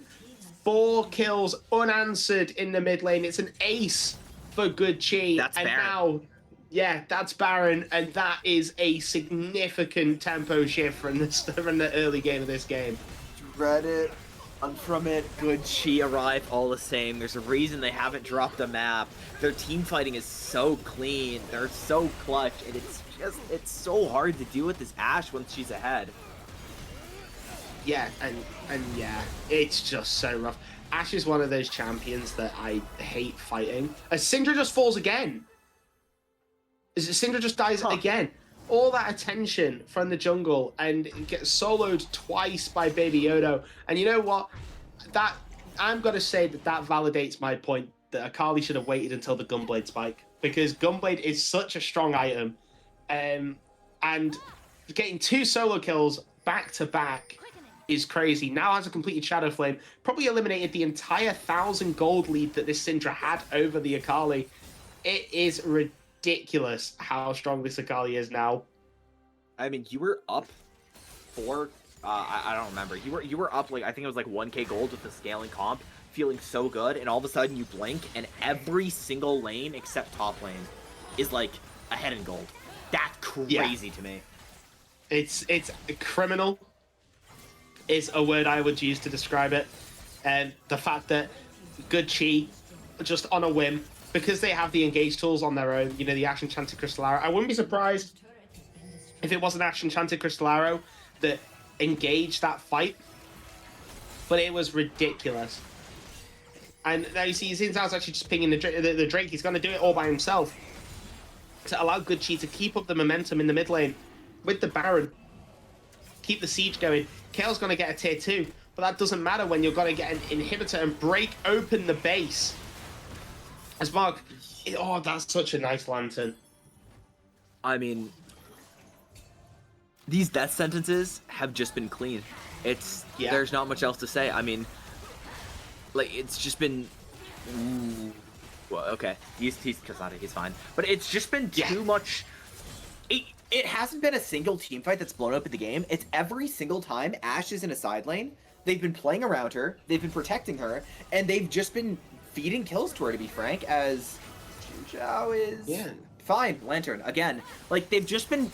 There's been so many skirmishes where Ashe is just finding really good enchanted crysted arrows and it results in kills. They won lane, they turned it into top tier 1, and everywhere Ashe is strong, her team is right there to back her up. Yeah, and it's Akali now with those 2 solo kills from before and a lot of solo lane like attention for herself. She's actually now taking a level lead on this Syndra, and yeah, this Ashe has just been the peak performance. It's a brilliant Enchanted Crystal Arrow. The Death Sentence is going to land, but then a massive encore allows this Kale to do the Divine Judgment and flash away from the Ashe, but it's not enough. The Akali's going to pick up a double. The Xin Zhao's going to find the Seraphine on the backside. There's the pivot execution to follow through. The Syndra's next is a triple kill for Baby Yodo. Tiefling Penguin is going to be the only one left standing, and I think that this is game number 2. Yeah, the TP's coming in from the Akali. This is going to be the end of game number 2. It's Good Chi again, bringing just a mid-game masterclass. The early game didn't go exactly how they planned out, but like you said, run from it, dread it, it will arrive all the same. Good Chi take game number 2. It's so heartbreaking, I think, if you're a fan of any other team than Good Chi. You've been maybe preying on their downfall this entire time, but they're just too clean. I think it's so hard to punish them in any one area because they're so flexible. They can play through any side of the map. I think their macro's really good. They have really good mental from behind, and you give them like an inch and they'll take your Nexus. It's that fast. It's crazy. Their carries are just so proficient at the champs they play, and even if their drafts aren't like perfect, like I still think, you know, Lulu would have been theoretically better. It doesn't matter. Thresh is going to be the best pick if you have confidence in your support that he's going to land every single hook imaginable. It's completely unplayable for the enemy team. Yeah, absolutely. And, you know, we were saying we prefer Lulu, but that Thresh did a lot of work. Those lanterns as well were insane. And, yeah, this bot lane was crazy this game. I do not know which one was who to give that like MVP to.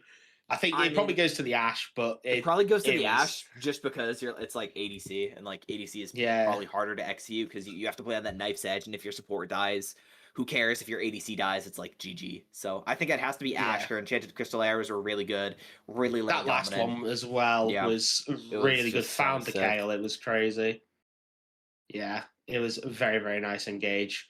But that was game number 2. We will, again, throw it to another short break. Obviously, just give the players a little bit of time. Sort out the side selection, get ready for draft, coaches, whatnot. And yeah, we will throw it back to the break, and then we will come back when they are ready for game number 3.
Hello, ladies and gentlemen. Welcome back to game number 3 of the Division 1 Grand Finals for Zenith League. Again, Good Chi once again proving that they are the mid-game masters with how they played game number 2. A bit of a slow start for them, but they pulled it back in the end.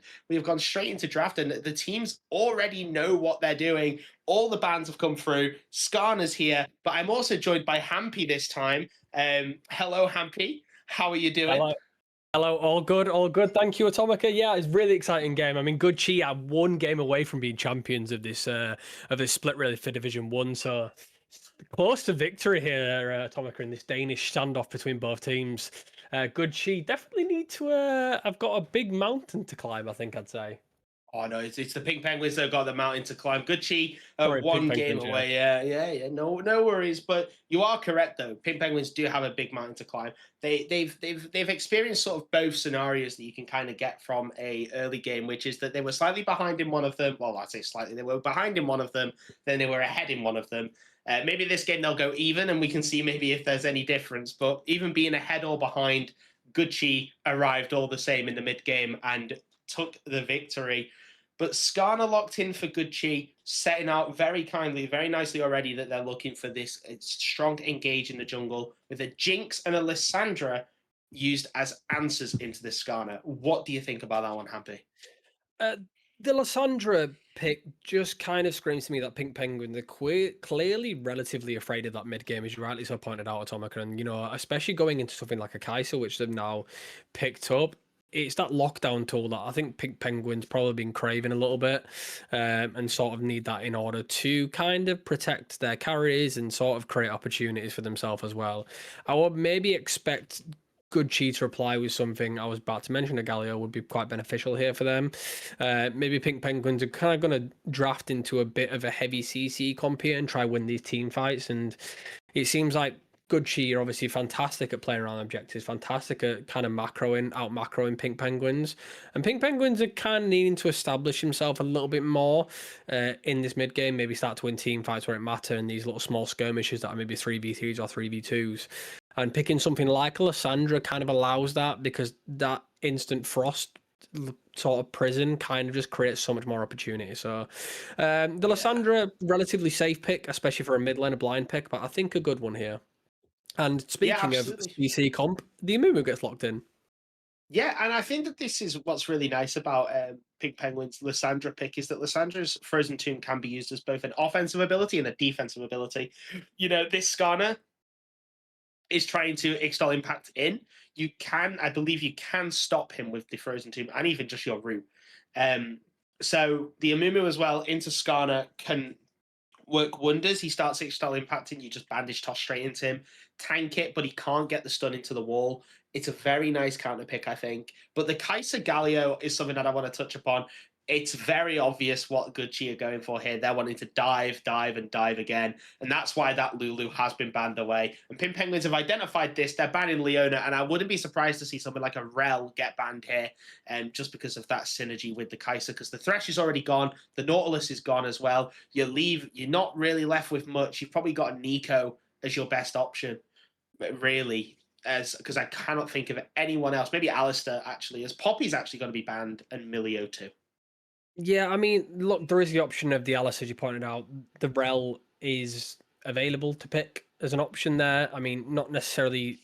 It would be relatively favourable for the Kaiser. You could maybe potentially see a Blitzcrank if they wanted to go a bit risky. The opportunity for pulling in is brilliant, but I mean, it looks like they are going to take the Alistair away, Atomica. Probably a smart decision by Pink Penguins here, taking that away from the kind of one of the only last really engaged champions that Good Chi can pick here for the Kaiser. We'll see what they respond, but I mean, the option probably is they probably want that sort of engage there. The Leona not available, whether they wanted to go for something a bit more safer, go for a Nami, or go for I could see a Raka potentially being an option here, but it's going to be a Maokai potentially being locked in here at Atomica. I like that. What it is going to be. I like that. I like that a The lot. Maokai, cool. Yeah, I like that. I like that a lot. I like Maokai support. Maokai support's a very fun champion to play in support. And look, it creates lane pressure, right? It creates much lane pressure. The saplings are incredibly hard to deal with. Alistair constantly wants to be in bushes, constantly wants to kind of use that Hex Slash with advantage, be in that sort of fog of war, and having something like a Maokai, which can sort of force Alistair out of those bushes, is a smart play here by Good Chi. Yeah, absolutely agree. And the Camille is actually going to be locked in as well. And to be honestly, I was going to say you can, if you really wanted to, you can be cheeky and you can throw the Galio top lane. But it's looking like we're going to get a Vayne. This might be a Vayne top. This might be a Vayne top at all. Do we have a Druto Tenjoya on the side of Pink Penguins? Because maybe you have Gosu. I'm not sure. Go sit. No, it's going to be there's a hen. There's a hen. He baited us. Yeah. He baited. But I mean, probably the smarter option. When you kind of one game away from losing the final, probably the safer pick there. I mean, if you were 2-0 up and you were in Good Chi's side, I could maybe see him picking the Vayne, but I think you need to be a little bit safer there. So probably the correct decision. Yeah, and honestly, if I'm being honest, one thing that I was going to think that Good Chi could have done, it might have cooked a little too hard here from me, but they could have thrown the Galio top and just played Silas, because there is a lot of good ultimates here to steal on the side of Pink Penguins. You've got the Jinx Rocket, you've got the Lissandra Frozen Tomb, the Amumu Curse, the Sad Mummy, the Alistair Unbreakable. Well, like, there's so many. And then what that makes it even worse is that Pink Penguins then have to think of a champion not to give over a good ultimate to in the top lane. Zehen is one of those weird ones where I think it's kind of neither good nor bad for Silas, but yeah, the fact that Silas was open, slipped through the draft, and we pick all these champs with really nice ultimates for him to steal, I think was a potential oversight, which luckily they didn't get punished for, which then means that this game is going to be a lot more of an enjoyable watch, I think, than if Silas was in the game. Yeah, I do think as well, though, like Pink Penguins, they do have quite good, stronger, like front to back scaling really in their comp. They've got a lot better late game carry in the hyper carry, the Jinx, as you rightly so mentioned, and I mean I mentioned really right. They want that team fight one both paired with Lissandra and the Curse of the Sad Mummy. They want that happening. But my only concern with Pink Penguins' composition, it feels quite reactive. It feels a little bit harder to execute. If they start to fall behind, the Jinx doesn't get a lead and the Jinx can't get excited, they can't execute the CC chain correctly. It feels like it might be a little bit difficult to kind of work that off. I mean, look, the bottom line is they've got to make sure that they are coordinating and communicating effectively, because the fight pattern for a team like Pink Penguins is incredibly crucial here to winning those fights. Whereas I'll probably say like Good Chi have that slightly more cohesive composition, kind of a lot more dive opportunities with a Camille and with a Kaiser as well. So that being said, both teams have their advantages, but I wanted to ask you, Atomica, who do you think's won the draft here? Okay, and I'm gonna base this off one pick and one pick only. I think that Good Chi have won the draft here. And from watching the series, one thing that has stood out to me is that the Pink Penguins bot lane has really struggled in the early levels and with that early wave. Not because of like a bad early wave management or whatever. It's just it seems that Good Chi are more confident to step up and get control of that wave and make the wave they manipulate the wave to a position in which what they want. So whether it's a slow push back, whether it's a bounce back, whether it's to freeze on their side, whether it's to set up a slow push to then start poking them under tower. And then picking a champion like Alistair, who is notorious to just kind of be a minion until level 2. Like, quite a lot of people hold that opinion about Alistair. It just means that I think that Good Chi, especially with a Kai'Sa, who can dive into the backline onto this Jinx, who is an immobile carry, you've not given her really any tools to be mobile.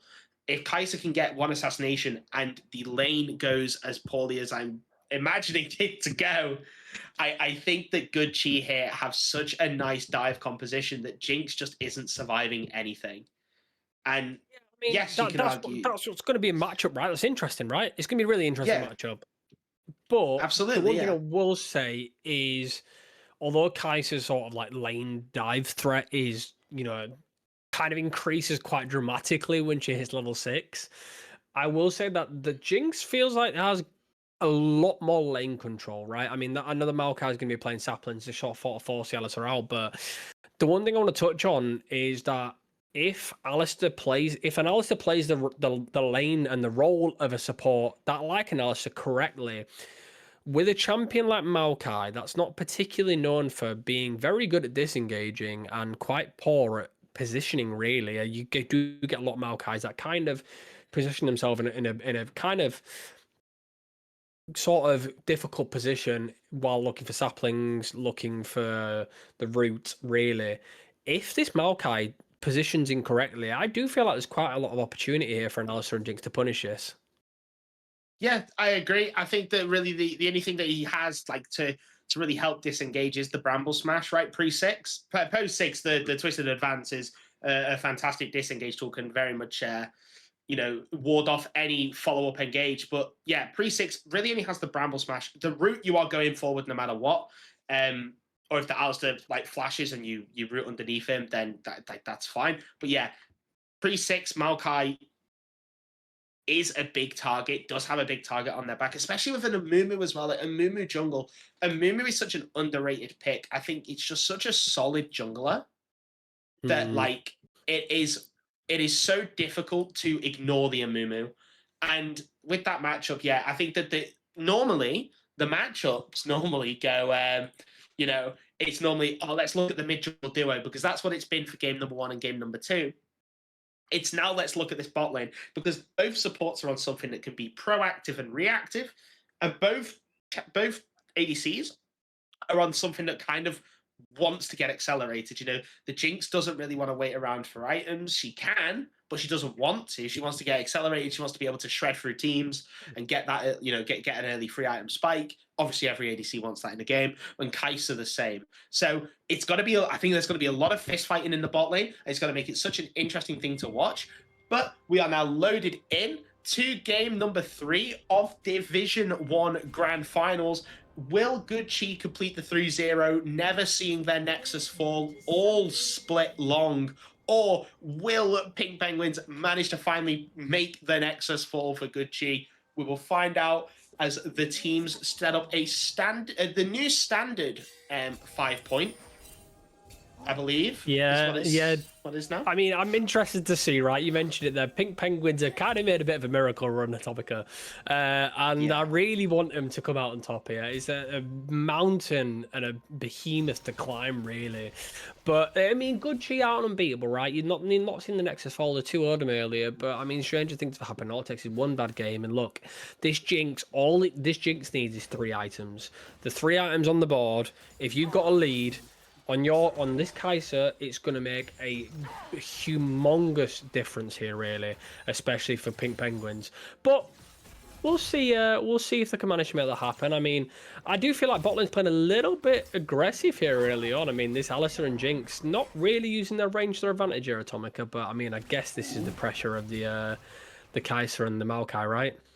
Yeah, the Maokai in the bush, it's just generating so much pressure. The Tiefling Penguin can't, apologies, can't just free autumn attack onto the Kai'Sa without the threat of the W coming in from Maokai, the root coming in from Maokai. So even though you know he started Taplings, it's still fresh in your mind, like, oh, is he level 2 in those bushes or not? It's just one of those things where this Kai'Sa has been given a little bit of a free lane, but you see Tiefling Penguin and Snellbick, I think that they've actually planned this. They wanted it to slow push in, and they're trying to set up a nice little freeze or a slow push back towards this Kai'Sa Maokai. And yeah, I think it's actually more for the freeze to deny the dive threat in the early from Kai'Sa, because Kai'Sa's early game burst is not to be trifled with. And we can see him stepping up early. Nice little smash back there to avoid that. We can see both junglers now making to the opposite sides of the map. I mean, I do feel like this is something that could make a difference here, right? I mean, we can see Delasan making his way towards his bot lane. The one thing really with the Skarner is the tempo is so much better against an Amumu, right? I mean, Amumu is not necessarily known for his quicker clear. Kind of looks to get that maybe the full clear, look for an early lane gank, and then maybe take a back. But no lanes are really available here for the Amumu. Spleff's kind of probably forced to take a reset here. Skarner's going to be kind of do the same thing as well. But I do think we'll see a bit of a change here, though. Maybe Spleff's going to look in here. Sprode has decided to jump in into Mark, but Mark's going to be able to just walk away. Has a second Q available, the Precision Protocol. Doesn't actually know Spleff's waiting in the bush just yet. Bandage Toss will be slightly out of range, but not just yet. And he misses the Bandage Toss. Oh, nice Flashes flash! in front of the hook shot, and that is first blood being handed over to Pink Penguins. Brilliantly played by the Amumu there. I feel like Spleff made up for that little Bandage Toss there, Tomica. Yeah, the Bandage Toss, I think he was anticipating a nice early hook shot as soon as he hit the W. You know, he hit the Camille W. He was then going to just try and back out, just take a little bit of poke, but he didn't. He tried to go for a bit more. And now we're here for a return gank. It's round 2 in the top lane, but there's a fight in the mid lane in the meantime. He's going to kick a last tower shot. It's Baby Yodo. Dal gets the kill, and very fortunately so. Unfortunate for Baby Yodo there, but I mean, that is what overstepping does, Atomica. Yeah, I think that was Baby Yodo just overplaying his hand a little bit. No mana there to follow up. He did. I don't think he had the wings available to get the extra bit of damage in. And now that means it's a lost chapter for Lissandra, which for any mage in lane, any mage player knows that it's such a massive spike for you in lane. It's the amount of AP and also the mana regen it gives you on level up is absolutely ridiculous. So yeah, massive early game plays for Pink Penguins, but is it just a repeat of game number 2 where they had these massive early game plays? You know, Spleff and Sprode. Well, Spleff was more looking at the mid lane in game number 2, looking towards the top lane with this Hen now. It's one of them. Are we just going to see game number 2 again? Or is this actually going to be something sustainable for Pink Penguins this game? Yeah, I mean, Drake now spawning in 10 seconds. But the one thing to note is that we do actually see Delasan on the top side of the map has decided to use the Styles impact and push back Sprode, but Sprode's able to flash forward into Mark. He's not going to get the final Q off. He's just about to get level 6 as well. No pass available just yet. Delasan decided to go back in. Nicely sidestepped there by Sprode, but it's not going to be enough. Unfortunately, couldn't get off that final Darking Glaive, and it does mean that Delasan's going to get the revenge for his top laner. Mark now 0-2, and it does mean Spleff is able to start this Drake now. Yeah, that drag back was absolutely massive for Nizzahen. I think that is actually what caused all the problems for this Camille. You know, the dreaded return, it genuinely was a dreaded return, because even after the flash and everything, was not enough as Darl is actually going to get caught. Darl stepping a little bit too close. Baby Yodo, fantastically played. Patiently waited to see the glacial path come out, and just as he figured he was going to proc it, the Shield of Juron came out and immediately roots Darl in place. No, you're not going anywhere, says the Galio, and picked up the kill in the mid lane. It does mean that Pink Penguins will get the Drake, but good Chi bringing themselves back into this quite slowly now. It's exactly what you want to see from the Galio, just solo killing the Lissandra when it's played right, rather than trying to go for a bit of what I would describe as an audacious tower dive early on level 4. It's been very back and forth this early game. You know, the 300 gold just being the kill difference between the two teams. But the Drake going down, I think it's massive. As actually the external impact alongside the hero's entrance. In comes the hero's entrance, Dahl in a world of trouble. And he brilliantly played that mid-jungle matchup coming into play yet again, Atomica. And it's really nice from Dalasan there to spot.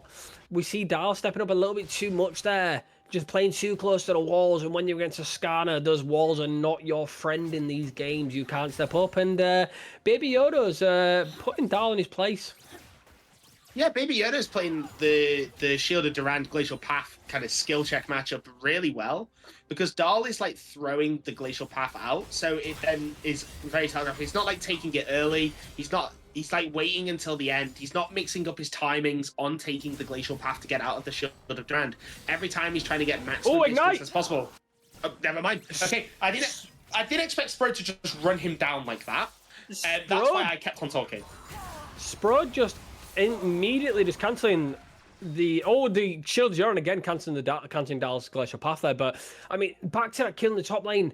Mark just used a hook shot way too early and immediately brilliantly played to stop it, but I'm gonna have to come back to the lane to fight in the bot lane. Heal comes out, the flash forward from the Maokai Bramble Smash, in comes the Nature's Grasp as well, locks him in place.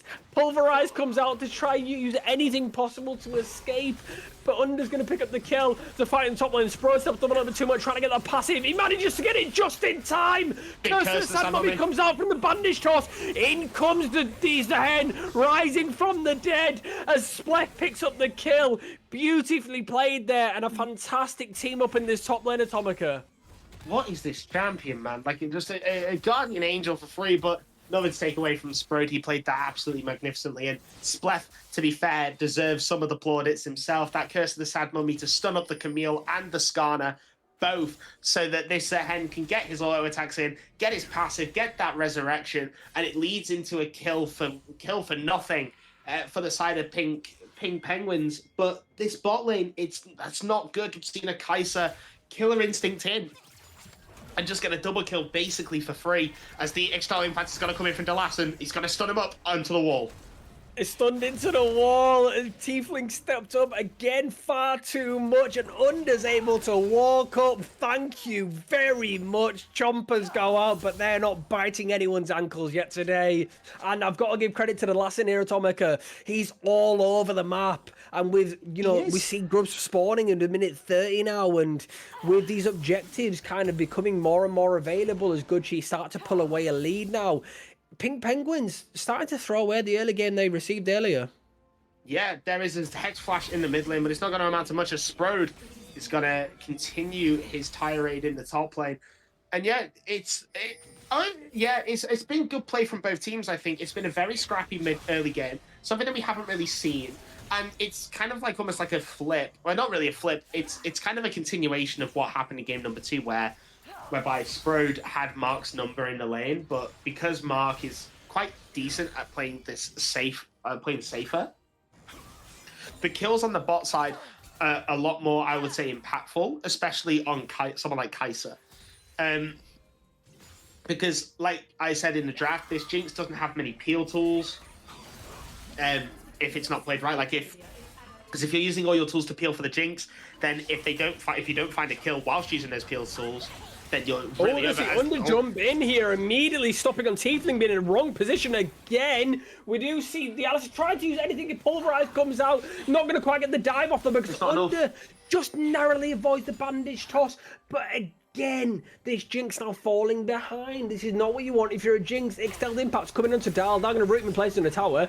In comes the Skarner. Thank you very much. Pulls him back. Frozen Tomb comes out. Beautifully flashes over the charge from Baby Yoda. Super Mega Death Rocket going to come down. Not going to matter. Sprode, again, asserting his dominance. There's a fight again happening in the bot side jungle topic, as Splech now getting collapsed on by Dalasan. We do see the bot lane and mid lane trying to join out now. Flashes over the wall, but the blast code is not being his friend today. Under going to come up, get the last. Not going to get the auto attack. It's going to be handed over to Baby Yoda. And there's a bit of kill in the top lane, Atomica, while all that happened. Oh yeah, so Spro just casually tower dives the Camille. This Zehen is so far ahead now. 95 CS to 45. This Camille is so unbelievably out of the game. But that doesn't mean that this Camille is useless. The Hextech Ultimatum is still a massive, massive ability. Oh, in comes the Frozen Tomb, comes out, in comes the heal. And I think we've just seen someone's life been saved. Yeah, that heal definitely saved Dahl's life. I think he was going to die to the burn / scorch, whatever Baby Yoda's got that had the burn there. But yeah, no, it's so sad for Pink Penguins that the kind of like they're being caught out like this, because this Jinx is 0-3 and Jinx is like your not your insurance policy, but like your hyper carry, the player that you're playing around. And to see her go 0-3, you know, these Nature's Grasps have been incredible from this Maokai, and it's just been a little bit of a Maokai masterclass, I think, from Endemicus. It's been a very, very well played game. And you pointed out as well, Delassen, he definitely deserves his plaudits as well. Might have been counter ganked a couple times, as the Bandage Toss is actually going to come in on Endemicus. It's the Cast the Curse. Comes in on Endemicus. In comes the Hero's Entrance, charging immediately onto the Alistair. Unfortunately, he's not that unbreakable today, and this Kaiser is ripping through Dal. Bandage Toss goes on, in comes the barrier as well, but it doesn't matter. It comes under yet again, using the Killer Instinct to reposition, and it's a triple kill for Good Chi, a triple kill for Under, and that is going to be the bot tower taken, and they are starting to really put their pedal to the floor. Yeah, and this Kaiser is now so accelerated. He's got all the plates in the bot lane as well. I believe most, if not all of them, were solo platings. So it's one of those where, like look at the gold already. It's almost a 4,000 gold lead for this Kaiser already, individually. And yes, you can argue that's where the majority of the gold lead is. The top lane, the 3,000 gold lead for Pink Penguins. If I was Splef and I'm in the call as a jungler, I'd be like, guys, I understand that it's a rough one, but we're gonna have to try and, you know, slow it down, and I'm gonna play for this Zehen. I'm gonna hover for this Zehen. Same for Tnelbik. He should be saying that this Zehen is the priority, because he is gonna be the one that will, that can do anything, can maybe find the dreaded return onto Kaiser to CC chain her to death. But right now, this game is just Kaiser's playground, and you know, Good Chi are doing such a fantastic job of peeling for her and setting up for her. There's so many different forms of CC to stack that plasma, and it, yeah, like you said, it's just Under's play.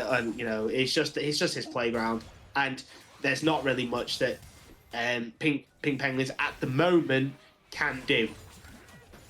Now we see Drake spawning in 2 minutes, looking like bot lane transition up into this mid lane, try getting Tiefling a little bit of lead back into this game. Finish that first item, looking towards his second. They're going to try and get a kill towards on Americas here, and we do see the Chomplins coming out trying to push Under back. Nature's Grasp being used, barrier comes out, he's going to walk away, maybe the slither of HP, super mega death rocket just goes wide. And just when you thought we'd see a small slither of hope, Tiefling didn't manage to get the lost auto attack out, and he just survives by the skin of his teeth. I think the most depressing part about that was Lassen in trouble though, Atomica. Never mind, he's Skarner, he flashed over the wall. Yeah, it's Skarner with Heartsteel. He's got a lot of HP, a lot of tanky stats to him, with Merchrez as well. So any crowd control that does land onto him is just kind of nullified, or at least shredded down a little bit in terms of length. But looking back to it, it's so depressing to watch, because it's Tiefling just greeding the Super Mega Death Rocket. Didn't want to use it, thought that they could kill even without it, as the TP is now coming in behind. Yes, this is an 0-4 Camille without first item, but there's so many people. Run! You have got 4 members of Good Chi collapsing on your head. Doesn't quite realise the trouble he's gotten himself into. And fantastic play and brilliant communication by Good Chi there, recognising he's in a compromised position, and unfortunately another member of Pink Penguins goes down, and another bit of hope goes missing for Pink Penguins here. Yeah, and it's a massive one as well because it is this hen who is very fed. A lot of the gold for Pink Penguins is in this hen.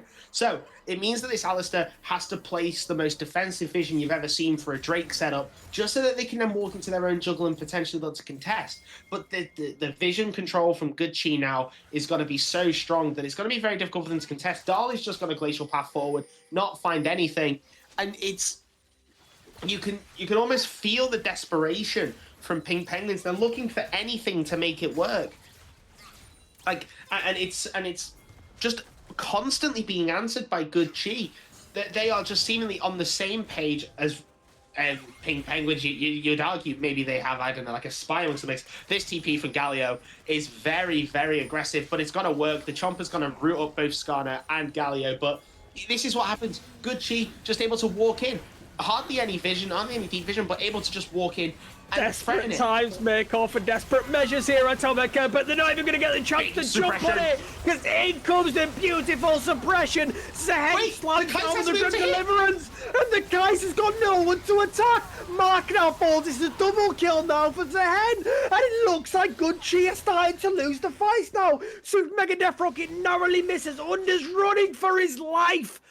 Money should run away from the dreaded return. And Pink Penguins turn it around. And that's the strength of their composition, the 5v5 team fight, the Jinx. There was no dive onto the Jinx. I think Good Chi thought that they were so far ahead that they could kind of play that team fight however they wanted and they'd still win. But the burn from the Amumu with the Leandri's Torment and the Tears, the Kais, the Jinx, sorry, just free hitting from the backline. Yes, she only has Hex Optics and Zeal, but she still hits like a truck. And when she gets that first Hex Optics with that passive of getting excited, she then just gets even more and more excited as the kills flow through. The Kai'Sa was waiting for the Lysandra to come out of the frozen tomb to get a kill, but she wasn't hitting anyone, and she's all the gold and most of the damage for the side of Good Chi. So when she's not hitting, there's no real damage output, and what was seemingly such a good engage by Delas and a very nice flash Ishtal impact into the wall, into a double impale onto two members of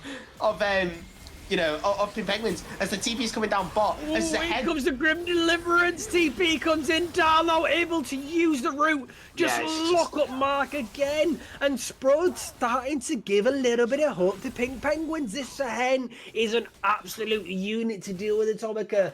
And you rightly pointed out, this Zahen, just the damage that in the trouble he causes. We see the minute that Good Chi like to jump on top, use the Extilled Impact, and we see the Lassen doing a really nice job of getting those engagers. The suppression comes in from Baby Yoda, able to get off the shield immediate, the shielded Duran, and stun him in place. But you don't want to stun an Amumu into your composition. Not with the Curse of the Sad Mummy available, not with the Frozen Tomb available. And when Sprod uses that Grim Deliverance on 4 members of your team, that's a lot of damage to withstand. Yeah, it's so awful as well. Like, this Galio has gone full AP, Rift Maker into Hextech Proto Belt. There's no real tankiness behind this Galio as you would normally expect.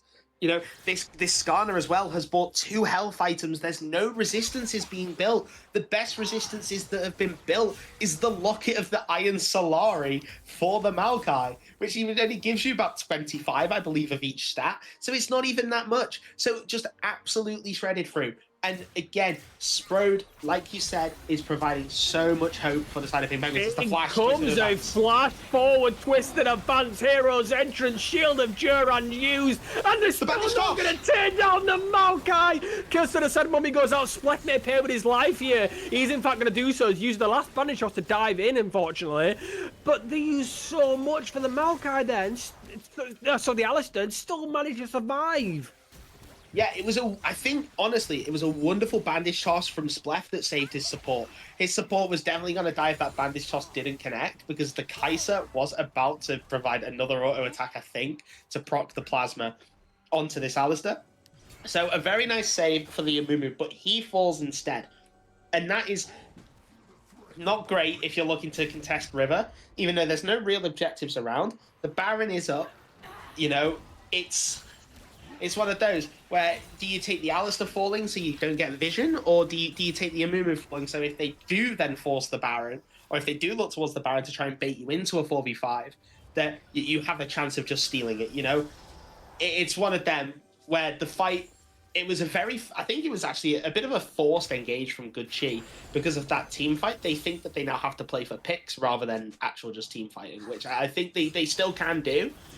They just need to get some resistances built onto this Galio and Skarner, and their composition will be very, very difficult to shred through for Tiefling Penguin, especially when, and I will say this, I think even though it's probably correct, it's very much correct. These players are higher ranks than me. I will admit, be the first to admit. But as an AD carry, I really like an IE second into an LDR, just because you get your spike a lot earlier. And I think that waiting until 4 items is a bit rough. But I understand why Runans is such a good rush here, because the enemy team do want to group together in that team fight. You know, the Galio, the Galio and the Skarner are definitely going to be together, and then the Maokai's going to try and come through, especially alongside the Camille. So I understand why Runans is good here, but I would have preferred to potentially seen it as a 4th item, or maybe even just a 3rd item behind IE. I think that IE is just such a crucial spike for Jinx that I mean, we it's can weird. maybe see the thought process behind it, right? And the kind of groups of constantly, you're always constantly team fighting, as you're rightly pointing out.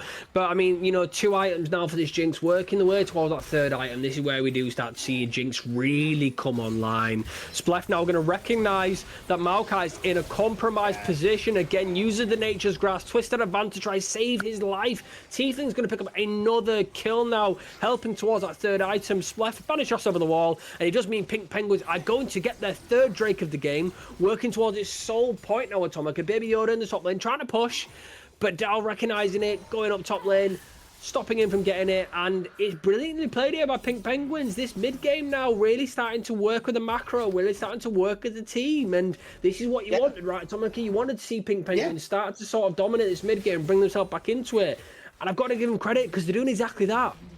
Yeah, they're doing really, really well. So I think that honestly, a lot of plaudits do have to go to Sprode.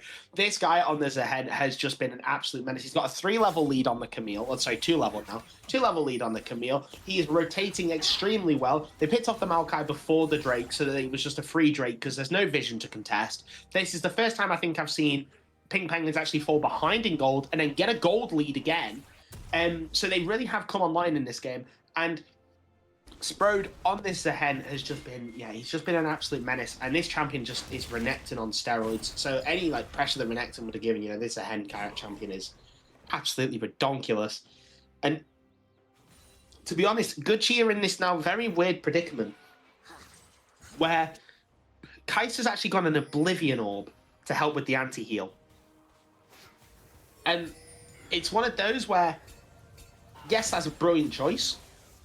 Absolutely, but then it's now you're spending 800 gold on an item that you're forced to get, but then it's delaying your 4th item. So, yeah, Pink Penguins have been playing absolutely magnificently. Splef, Sprode, Splef and Sprode have been incredible in this mid game. Baby Yoda steps up to Splef, tries using the Shield of Jurand to pull it back in. The Twisted Advance comes in, pulls Splef backwards, but using the second bandage toss, Hero's Entrance going to land on nice Splef. We'll just take him down under now. Godlike got the kill, and it's looking like Good Chi starting to turn around the fight. The Penta is potentially available. He gets the Quadra kill. Sprode now coming in to try spoil his fun, but it's a brilliant game of CC. Yeah, it's a steal. It's a steal of the Penta. Stealing the Penta in the finals of Division 1. It will mean Baron Buff is going to be there, taking down this mid lane turret. Under didn't quite see his name in lights the way he wanted to, but Good Chi turning the fight right on the tower as well, Atomica. Yeah, and this is why ADC players love Kaiser. Kaiser can make the plays. Yes, it all started from an engage from the Skarner and the Galio. But being able to Killer Instinct into the backline, straight onto Tiefling Penguin, who did get impaled, meant that the fight was pretty much over before it started. And this Kaiser was just free hitting in the back because because all of Pink Penguins was so focused on peeling for Tiefling Penguin. They didn't even realize that, it's stolen. Kills the Baron at the last moment. Super Mega Death Rocket going to land into Baby Yoda, and the rest of Pink Penguins are here to try help out their jungler. Blake now just dashing onto the last and trying everything he can to save his teammate Baby Yoda, and Under will be able to just maybe walk away here. Dal just trying to even the wall to save him. It down goes Inimicus as well. Dal chasing slowly down this Galio. It does mean Under probably will escape. Just gonna keep his recall going. And this game is so chaotic, Baby Yoda. You cannot back in that bush, my friend. He's been caught. Pinging his team. Anyone, please come to help me. Roots him in place with the Ring of Frost. In comes the Frozen Tomb, just to confirm it's definitely going to happen. And that is another member of Good Chi down. Splef with the saving grace, still unbroken. His spirit will live on. Sprod doing a little bit of damage, but brilliantly played by Splef. Yeah, absolutely. I mean, he steals the Baron. What more do you want from your jungler? Just AFK, ran at Baron, bandage tossed in and smited it away from Delassen. I would like, I not to be mean. I would assume that there was a ping spike or like an unexpected burst that Delassen didn't expect, maybe from the Kai'Sa with the plasma stacks. Maybe they just didn't expect Splef to come, but they did have vision on Splef just AFK running at him. So I would put it down to maybe a lag spike for the Delassen as to why the bandage toss smite was won, but that is not to take anything away from Splef. It's just a case of just not assuming that we'd see Splef steal it over the wall there. Probably thought they could finish it a little bit quicker than they actually initially anticipated. I mean, we saw Mark fall actually to the Baron. Didn't quite have the damage, didn't quite have the tankiness, and just overestimated their damage there, assuming the Kai'Sa would be able to shred through this Baron. They didn't quite have it, and it means now Pink Penguins are going to make the advance onto Good Chi this time. In comes a nut second TP. Hero's Entrance going to slam down onto Pink Penguins. Good Chi, however, not able to make anything happen. Sprod still full edge. P2 now falling down. But Mark is dead as well. And Pink Penguins now take 4 members of Good Chi down. Baby Yoda uses the stasis to try and get any sort of hope. And it's a triple kill for Sprod. It will mean they will pick up the soul as well, Atomica. And they're going to dash down mid lane now. And this game has been flipped on its head.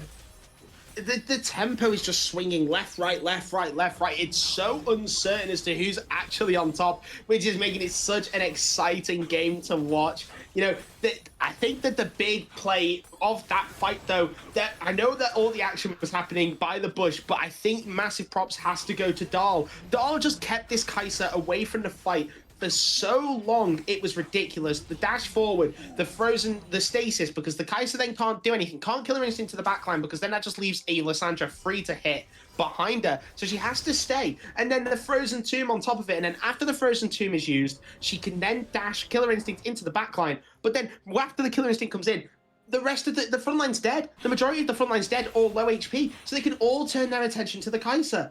And even though Tiefling Penguin fell, this Zehen is so unbelievably strong. It is unreal how strong this champion is at the moment. Level 18 against level 17 on Mark. And, you know, he's, 4 items compared to 2. This Camille is having such a rough game. Still useful, obviously, with the Hextech ultimatums, but massive props to Dahl that entire fight. Wonderfully played, and just so much stalling available for the side of Pink Penguin, sorry. But it's so close. It's so close. Any fight could literally go any way. And I think it's all on this Kai'Sa, on how he plays these fights that dictate who wins.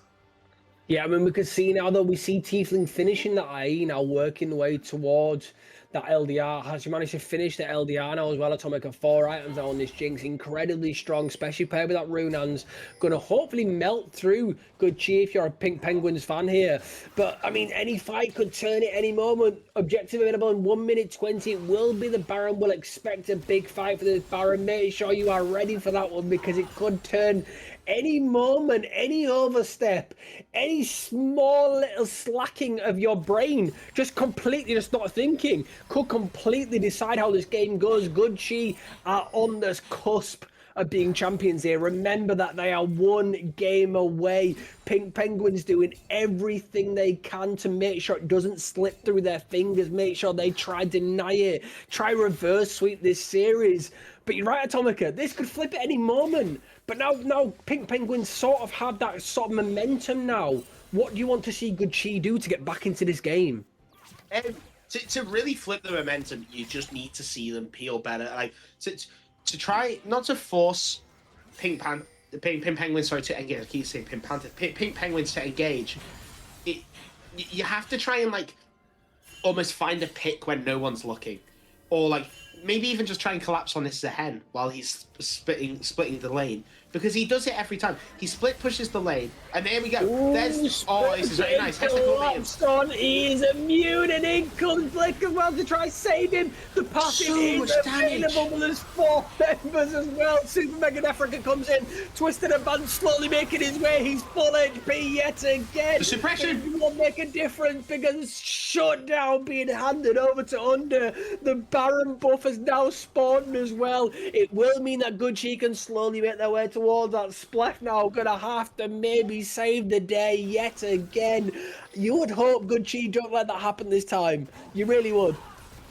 Yeah, no, I mean they did exactly as what I was saying. You know, you find this Zehen on the split push. He's done it every time. He's split pushed the side lane. You've sent the Camille to go and match, but it's not as the Twisted advance onto the Jinx. Tiefling, just stepping up a little bit. Oh, Doll's dead.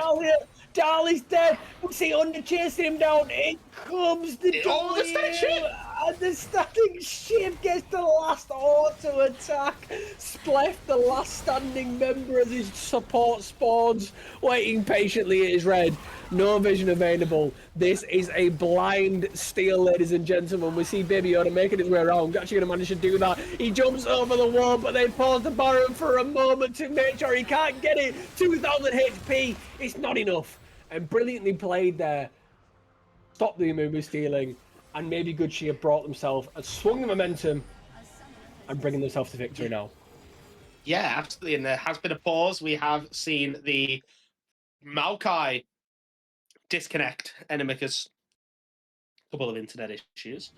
Actually, no, we are back into the game. So we might see a little pause just in game, just, you know, a little bit just to keep the competitive integrity about. So we might pause for, or might freeze for a couple seconds, but no, yeah, and here it is.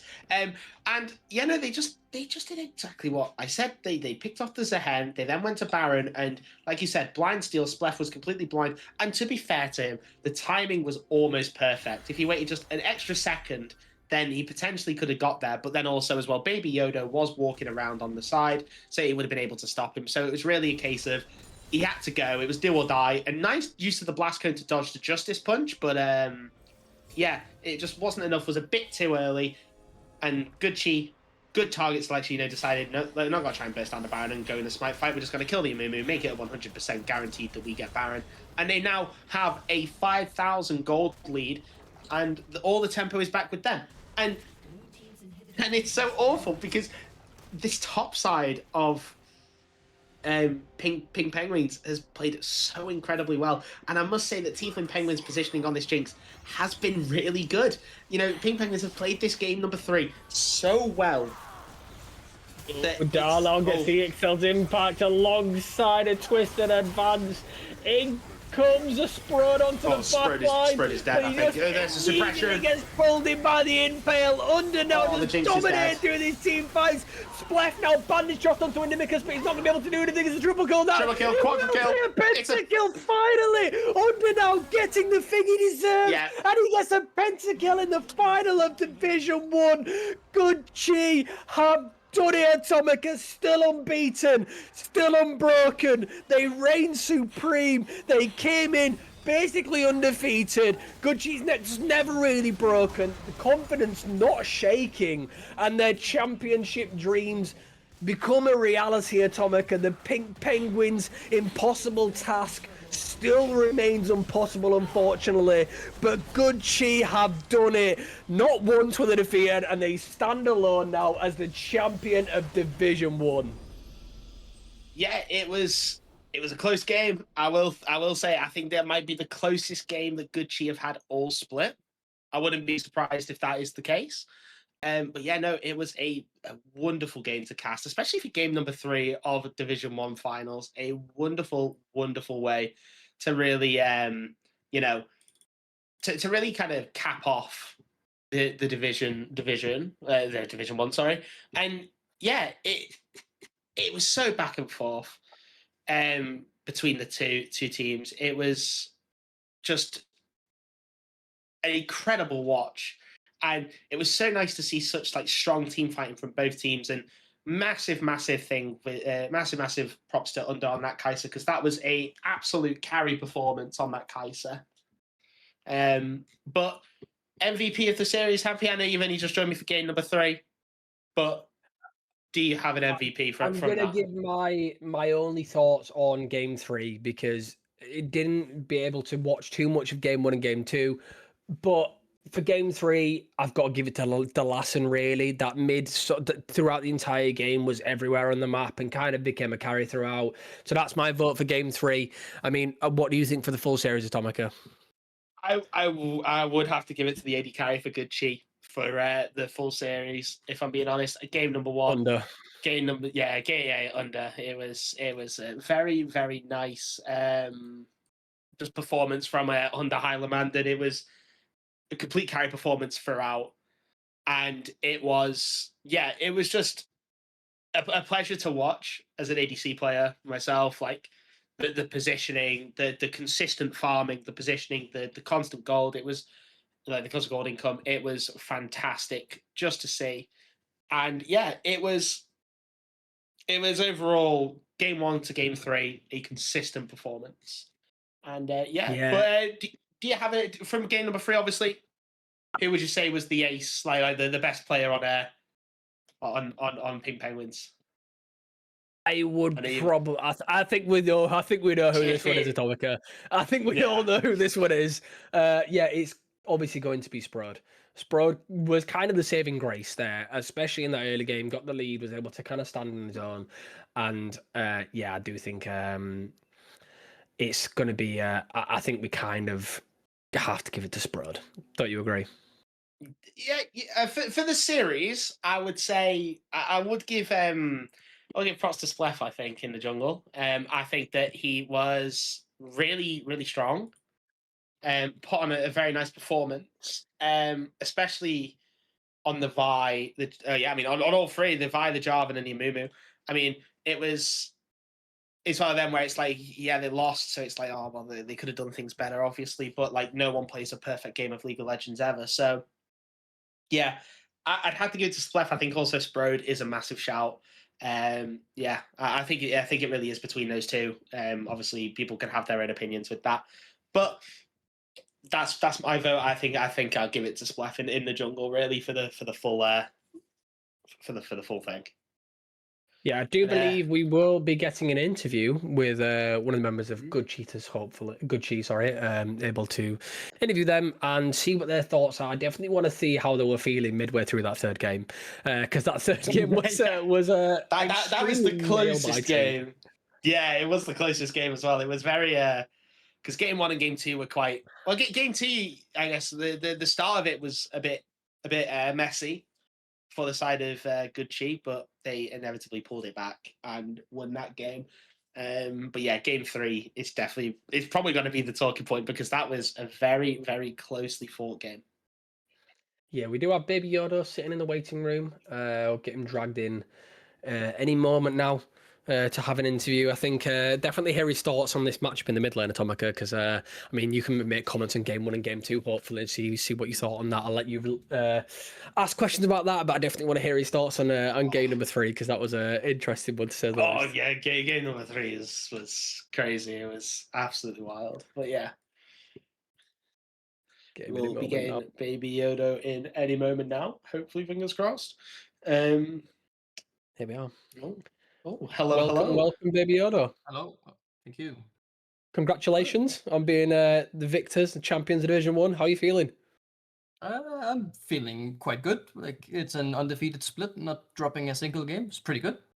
Yeah, the perfect run was just tied off beautifully, with Under finally getting that the penta that we won't name names, but someone maybe stole in the first instance. Yeah. Yeah, I mean, how was the reaction of the team? How was his reaction as you saw that?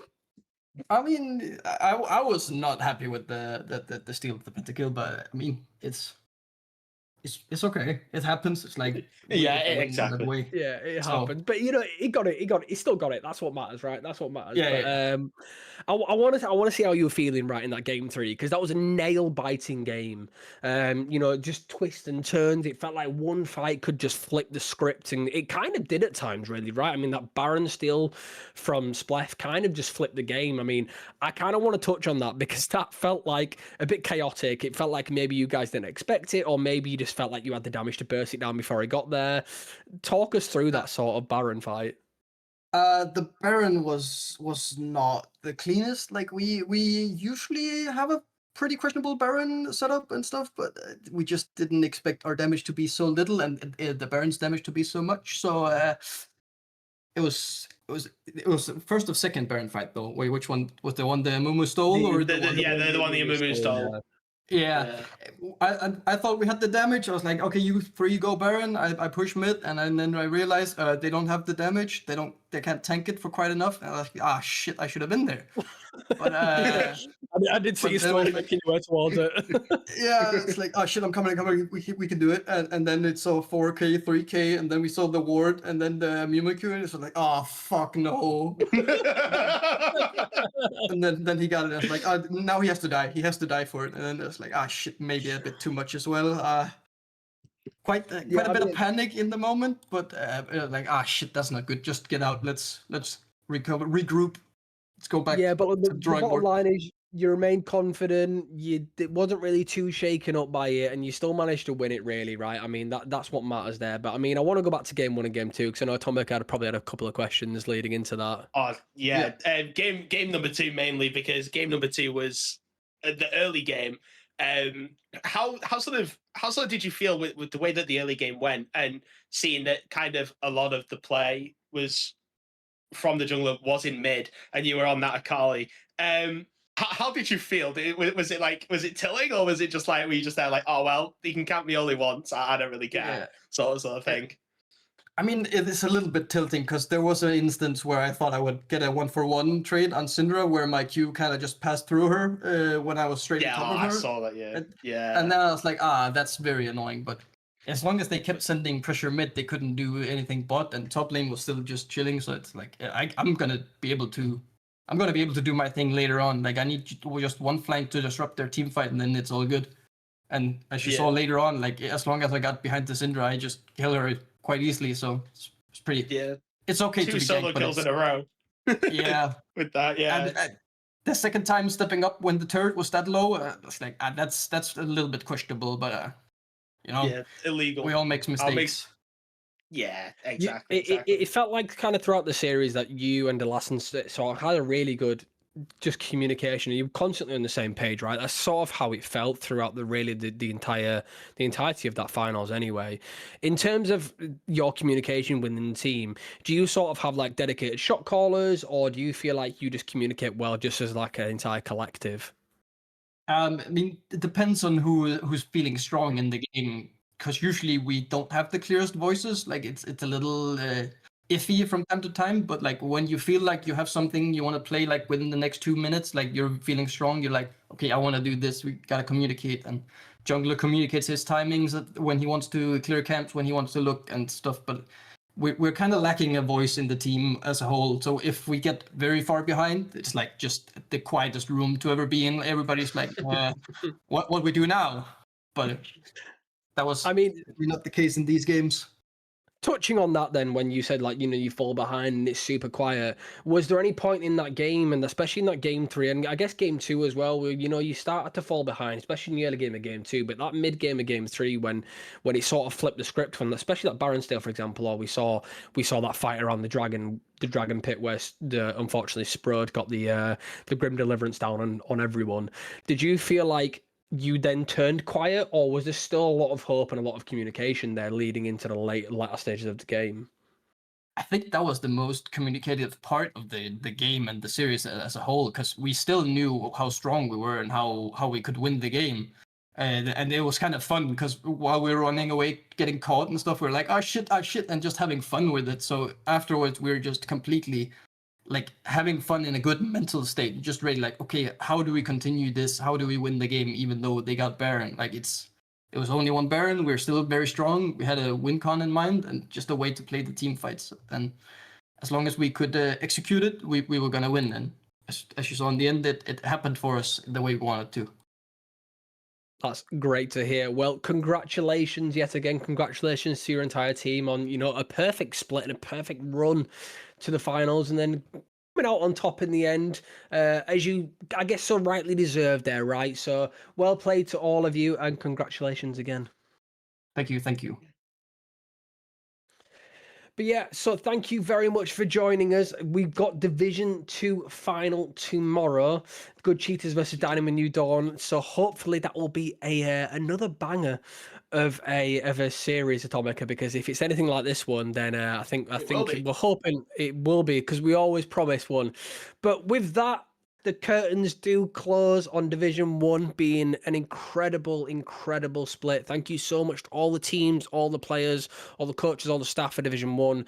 Brilliantly played, fantastic. Good cheese stand atop of the mountain. We said Pink Penguins had the mountain to climb, but good cheese stand atop of that mountain as the champion. Perfect finish and the perfect start as well. Didn't see the Nexus fall, Atomica, but they sort of locked in when it mattered most, when we saw potentially it would happen. But the final Nexus did fall. Pink Penguins, unfortunately, were not the victors. Commiseration to them. Congratulations to Good Chi. But yeah, Atomica, wow, what a split. Yeah, massive commiserations to Pink Penguins, and honestly, a massive congratulations to them on their lower bracket run. It's not often you see the lowest seed team only drop one game on the way to grand finals, let alone, especially in that game number 3, really take it to Good Chi, who had gone undefeated all split. So massive commiserations, but also congratulations to them. And yeah, like you said, I just echo your sentiment, thank you to everyone involved in Div 1, even if you had to drop out as a team. Just thank you for signing up, coming and joining Zenith League and making Div 1 what it was this split. And massive congratulations to Good Chi. A very, very well done on never seeing your Nexus fall and only seeing the enemy Nexus explode. So yeah, that is that. And definitely tune in for Division 2 Grand Finals tomorrow, because I'm sure it will be an absolute banger. Absolutely. And if you are still part of the stream and you're still part of the Discord, please do me a massive favour and thank the staff and everyone that puts in a lot of hard work for Zenith League, because it really, really does go a long way. And they do a lot of great things. We're just here to scream over little games, really. That's what we're here for. We get the easy job. We definitely get the easy job. So thank you very much to the production team. Thank you very much to the staff behind it, because it's been fantastic division. But it's not finished yet, because Division 2 tomorrow, Good Cheaters versus Dynamo New Dawn. Make sure you are here for that. Make sure you're available, because it will hopefully be another banger. And we'll see you on the next one. See you soon.